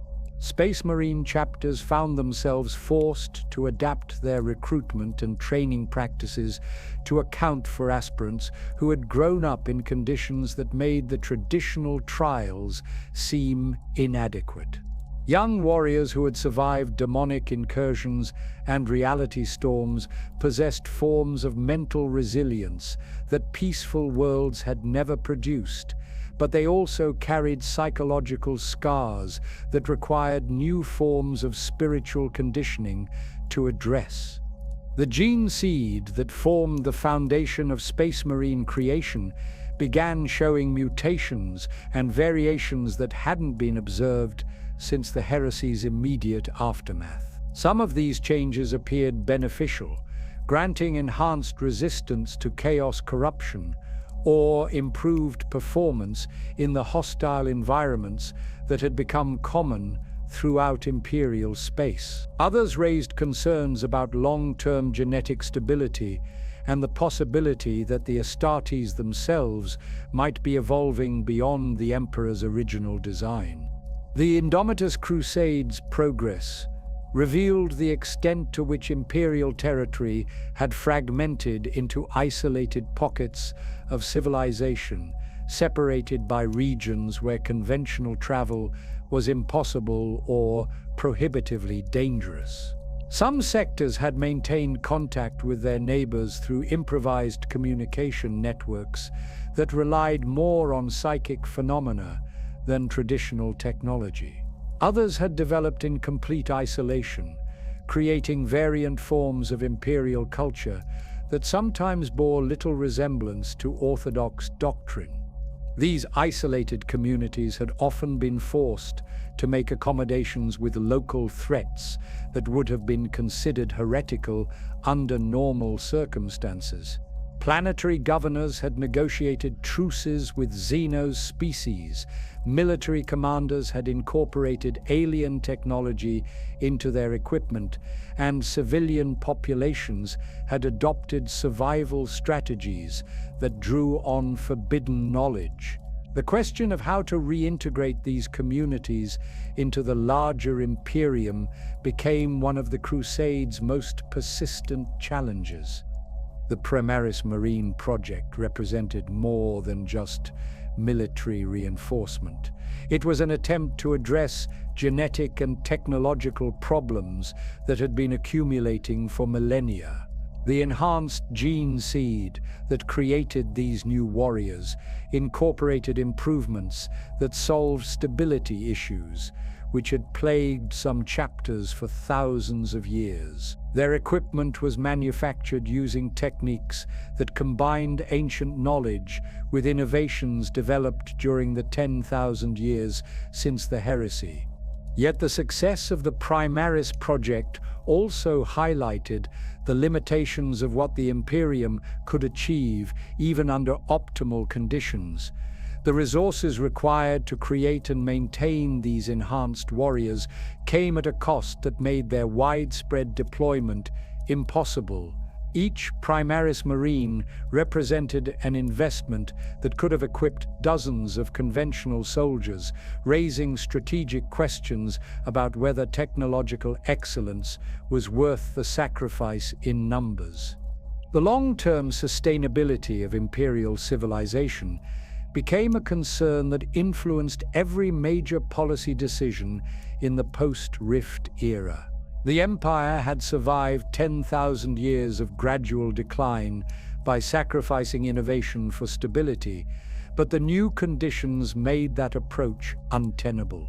The challenge was to encourage the kind of adaptive flexibility that survival required, while maintaining enough central authority to prevent the Imperium from fragmenting into competing successor states. The emergence of new forms of corruption that specifically targeted the innovations and adaptations that survival required created a strategic dilemma that had no easy solutions. Chaos forces had learned to exploit humanity's need for change, presenting forbidden knowledge as the only alternative to extinction.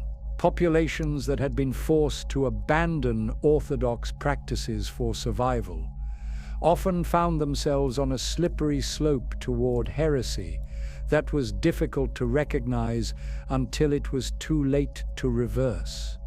The relationship between the Imperium Sanctus and the Imperium Nihilus evolved into something that resembled separate civilizations with a shared heritage, rather than two halves of the same empire. Different challenges had produced different solutions, and prolonged separation had allowed these differences to become institutionalized in ways that would be difficult to reconcile even if regular communication were restored. The Dark Imperium developed forms of military organization and civilian administration that prioritized local autonomy and rapid response over central coordination and standardized procedure. The Imperium Sanctus maintained more traditional structures, but adapted them to account for the reality that many regions were effectively independent and would remain so for the foreseeable future. Trade relationships that had connected the galaxy for millennia were replaced by regional networks that often included Xenos partners whose cooperation was necessary for human survival. These arrangements challenged fundamental assumptions about humanity's relationship with alien species, creating precedents that would influence imperial policy for centuries to come. The educational systems that trained new generations of imperial citizens began incorporating knowledge and skills that would have been considered heretical just decades earlier. Young tech priests learned to identify and counter chaos corruption in machines, while military academies taught tactics for fighting enemies who could manifest supernatural abilities without warning. As the long-term consequences of the Great Rift's creation continued to unfold, it became clear that humanity was entering a new phase of its evolution as a species. The challenges that had once threatened to destroy imperial civilization were forcing adaptations that might ultimately make it stronger, but only if the empire could maintain its essential character while embracing necessary changes. The villains who had orchestrated the galaxy's transformation found themselves dealing with consequences they hadn't fully anticipated. The corruption they had spread had indeed weakened imperial resistance in many areas, but it had also created forms of heroism and innovation that made humanity more dangerous to its enemies than it had been in millennia. The Eternal War continued, but its fundamental nature was changing in ways that none of the participants fully understood. As we reach the end of our journey through 60 million years of galactic villainy, we find ourselves confronting mysteries that may never be fully resolved. The galaxy of the 42nd millennium exists in a state of perpetual transformation, where the ancient patterns of corruption and resistance continue to evolve in ways that even their original architects couldn't have predicted. The villains we've chronicled aren't simply historical figures whose stories have concluded. They remain active forces whose influence shapes every day of human existence across a million worlds. The fate of the 2nd and 11th Primarchs remains perhaps the most tantalizing mystery in Imperial history.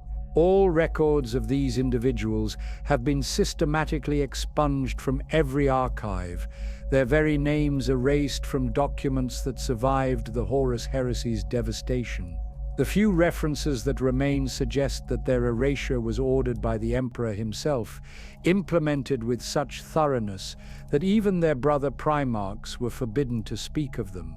Some scholars theorize that they represent the first casualties of chaos corruption, prototypes whose failures taught the emperor lessons that influenced the creation of their brothers. Others suggest that they discovered truths about the universe's nature that made their continued existence too dangerous to permit. The mystery extends beyond simple historical curiosity into questions about the fundamental nature of the Primarch project itself. If two of the Emperor's sons required complete elimination from history, what does that suggest about the stability of the others? The gene seed legacy of these lost Primarchs continues to circulate through space marine populations, but its effects remain unknown because the original templates can no longer be studied or understood. Alpharius and Omegon's true allegiance represents another enigma that grows more complex with each passing century. The Alpha Legion continues to operate throughout Imperial space, conducting missions that sometimes appear to serve loyalist interests and sometimes advance chaos objectives. Their agents have been discovered working within the highest levels of Imperial government, yet their activities often result in the elimination of genuine threats to humanity's survival. The twins' original encounter with the Cabal and the prophecies they received about humanity's ultimate destiny raise questions that go beyond simple military strategy into the realm of cosmic philosophy. If the Xenos Alliance's visions were accurate, then the Alpha Legion's apparent betrayal might actually represent the deepest form of loyalty, a willingness to accept damnation in order to serve the Emperor's true will. Alternatively, they might have been manipulated by forces even more subtle and dangerous than the Chaos Gods themselves. Recent reports from the Dark Imperium suggest that Alpha Legion operatives are increasingly active in regions where the Great Rift has made conventional Imperial authority impossible to maintain. Their operations appear designed to establish networks of influence that could either support Imperial reconquest or facilitate chaos expansion, depending on which interpretation of their ultimate goals proves correct. The Emperor's current condition on the Golden Throne represents the greatest mystery of all, one that influences every aspect of Imperial policy and theology. For 10,000 years, his body has been sustained by the sacrifice of 1,000 psychers daily, their life force consumed to maintain the psychic barriers that protect Terra from demonic invasion. Yet recent developments suggest that this arrangement might be changing in ways that no one fully understands. Reports from the Adeptus Custodes and the highest levels of the ecclesiarchy hint at increased psychic activity from the Golden Throne, manifestations that suggest the Emperor's consciousness might be recovering rather than simply deteriorating. Some of these phenomena appear to be direct interventions in ongoing conflicts, with Imperial forces receiving guidance or assistance that can only be explained as miraculous. Others take the form of prophetic visions that provide strategic intelligence about enemy movements or hidden threats. The theological implications of these developments have created divisions within the Imperial cult that threaten to become open schisms. Traditional doctrine holds that the Emperor sacrificed his mortal existence to protect humanity, becoming a god through death rather than life. If he is actually recovering or evolving into something new, then fundamental assumptions about the nature of worship and divine intervention require reassessment. The question of whether the Emperor could return to active leadership, and what form such a return might take, haunts every major policy decision made by Imperial authorities. The Imperium has been structured for 10 millennia around the assumption that he would remain entombed indefinitely. If that assumption proves false, then the entire political and religious framework of human civilization might require reconstruction. The threats that continue to emerge from beyond the galaxy's rim suggest that the conflicts we've chronicled might be merely preliminary skirmishes in a larger war whose true nature hasn't yet been revealed. The Tyranid hive fleets that have been systematically consuming imperial worlds represent a form of alien intelligence that operates according to principles completely different from anything previously encountered. Their arrival appears to be accelerating rather than slowing, suggesting that whatever drove them from their original territory remains active and is pushing additional fleets toward the galaxy. The Silent King's return from his 60-million-year exile raises equally disturbing questions about what lies beyond the galactic rim. The Necron ruler's decision to abandon his original departure course and return to the galaxy suggests that he encountered something in the void between galaxies that made fighting the current residents preferable to continued exploration. The implications of what could frighten a being with the power to command entire Necron dynasties remain largely unexplored by Imperial intelligence. Recent developments in chaos activity suggest that the four traditional gods might themselves be evolving or facing challenges that require new forms of manifestation. Reports from across the galaxy describe daemon entities that don't fit the established patterns of Khorne, Nurgle, Slanesh, or Tzeentch worship. Some appear to represent aspects of human experience that weren't present during earlier eras, emotions and desires that have emerged from the unique conditions of 42 ND millennium existence. The possibility that new chaos gods might be born from the suffering and despair that the Great Rift has intensified represents a threat that Imperial authorities are reluctant to acknowledge publicly. The existing pantheon already poses challenges that strain human comprehension. The emergence of additional entities with divine-level power could fundamentally alter the cosmic balance in ways that make current defensive strategies obsolete. The cycle of corruption that we've traced from the war in heaven through to the present day shows no signs of breaking or even slowing. Each generation of Imperial citizens grows up in conditions that their ancestors would have considered nightmarish, yet they adapt and find ways to maintain their humanity despite constant exposure to influences designed to destroy it. This resilience suggests that humanity might be evolving psychological and spiritual defenses that previous generations never needed to develop.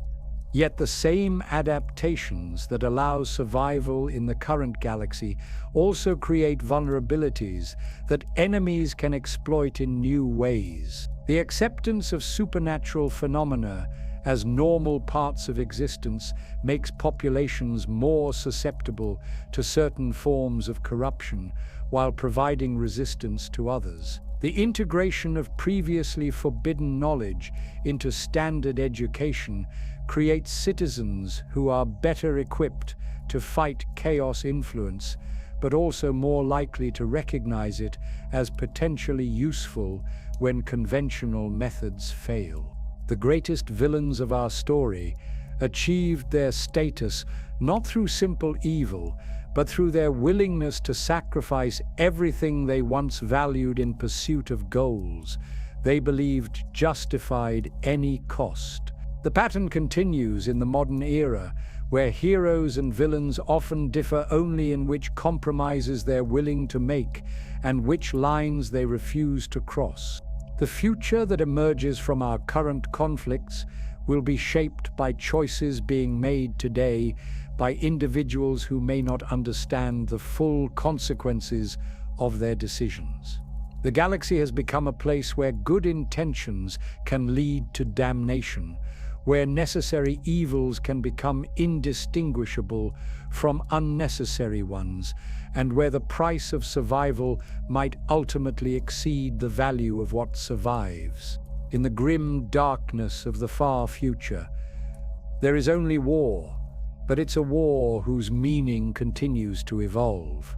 The villains we've chronicled tonight established patterns that persist across millennia, but each new generation must discover for itself which patterns to follow and which to break.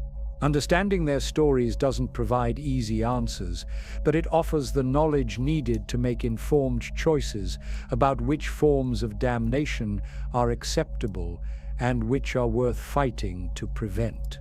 The eternal war continues. New villains are born from each day's desperate decisions, and the galaxy burns on. But in that burning, humanity endures, adapts, and occasionally transcends what its enemies believed possible. That, perhaps, is the only victory that really matters in a universe designed to crush hope itself.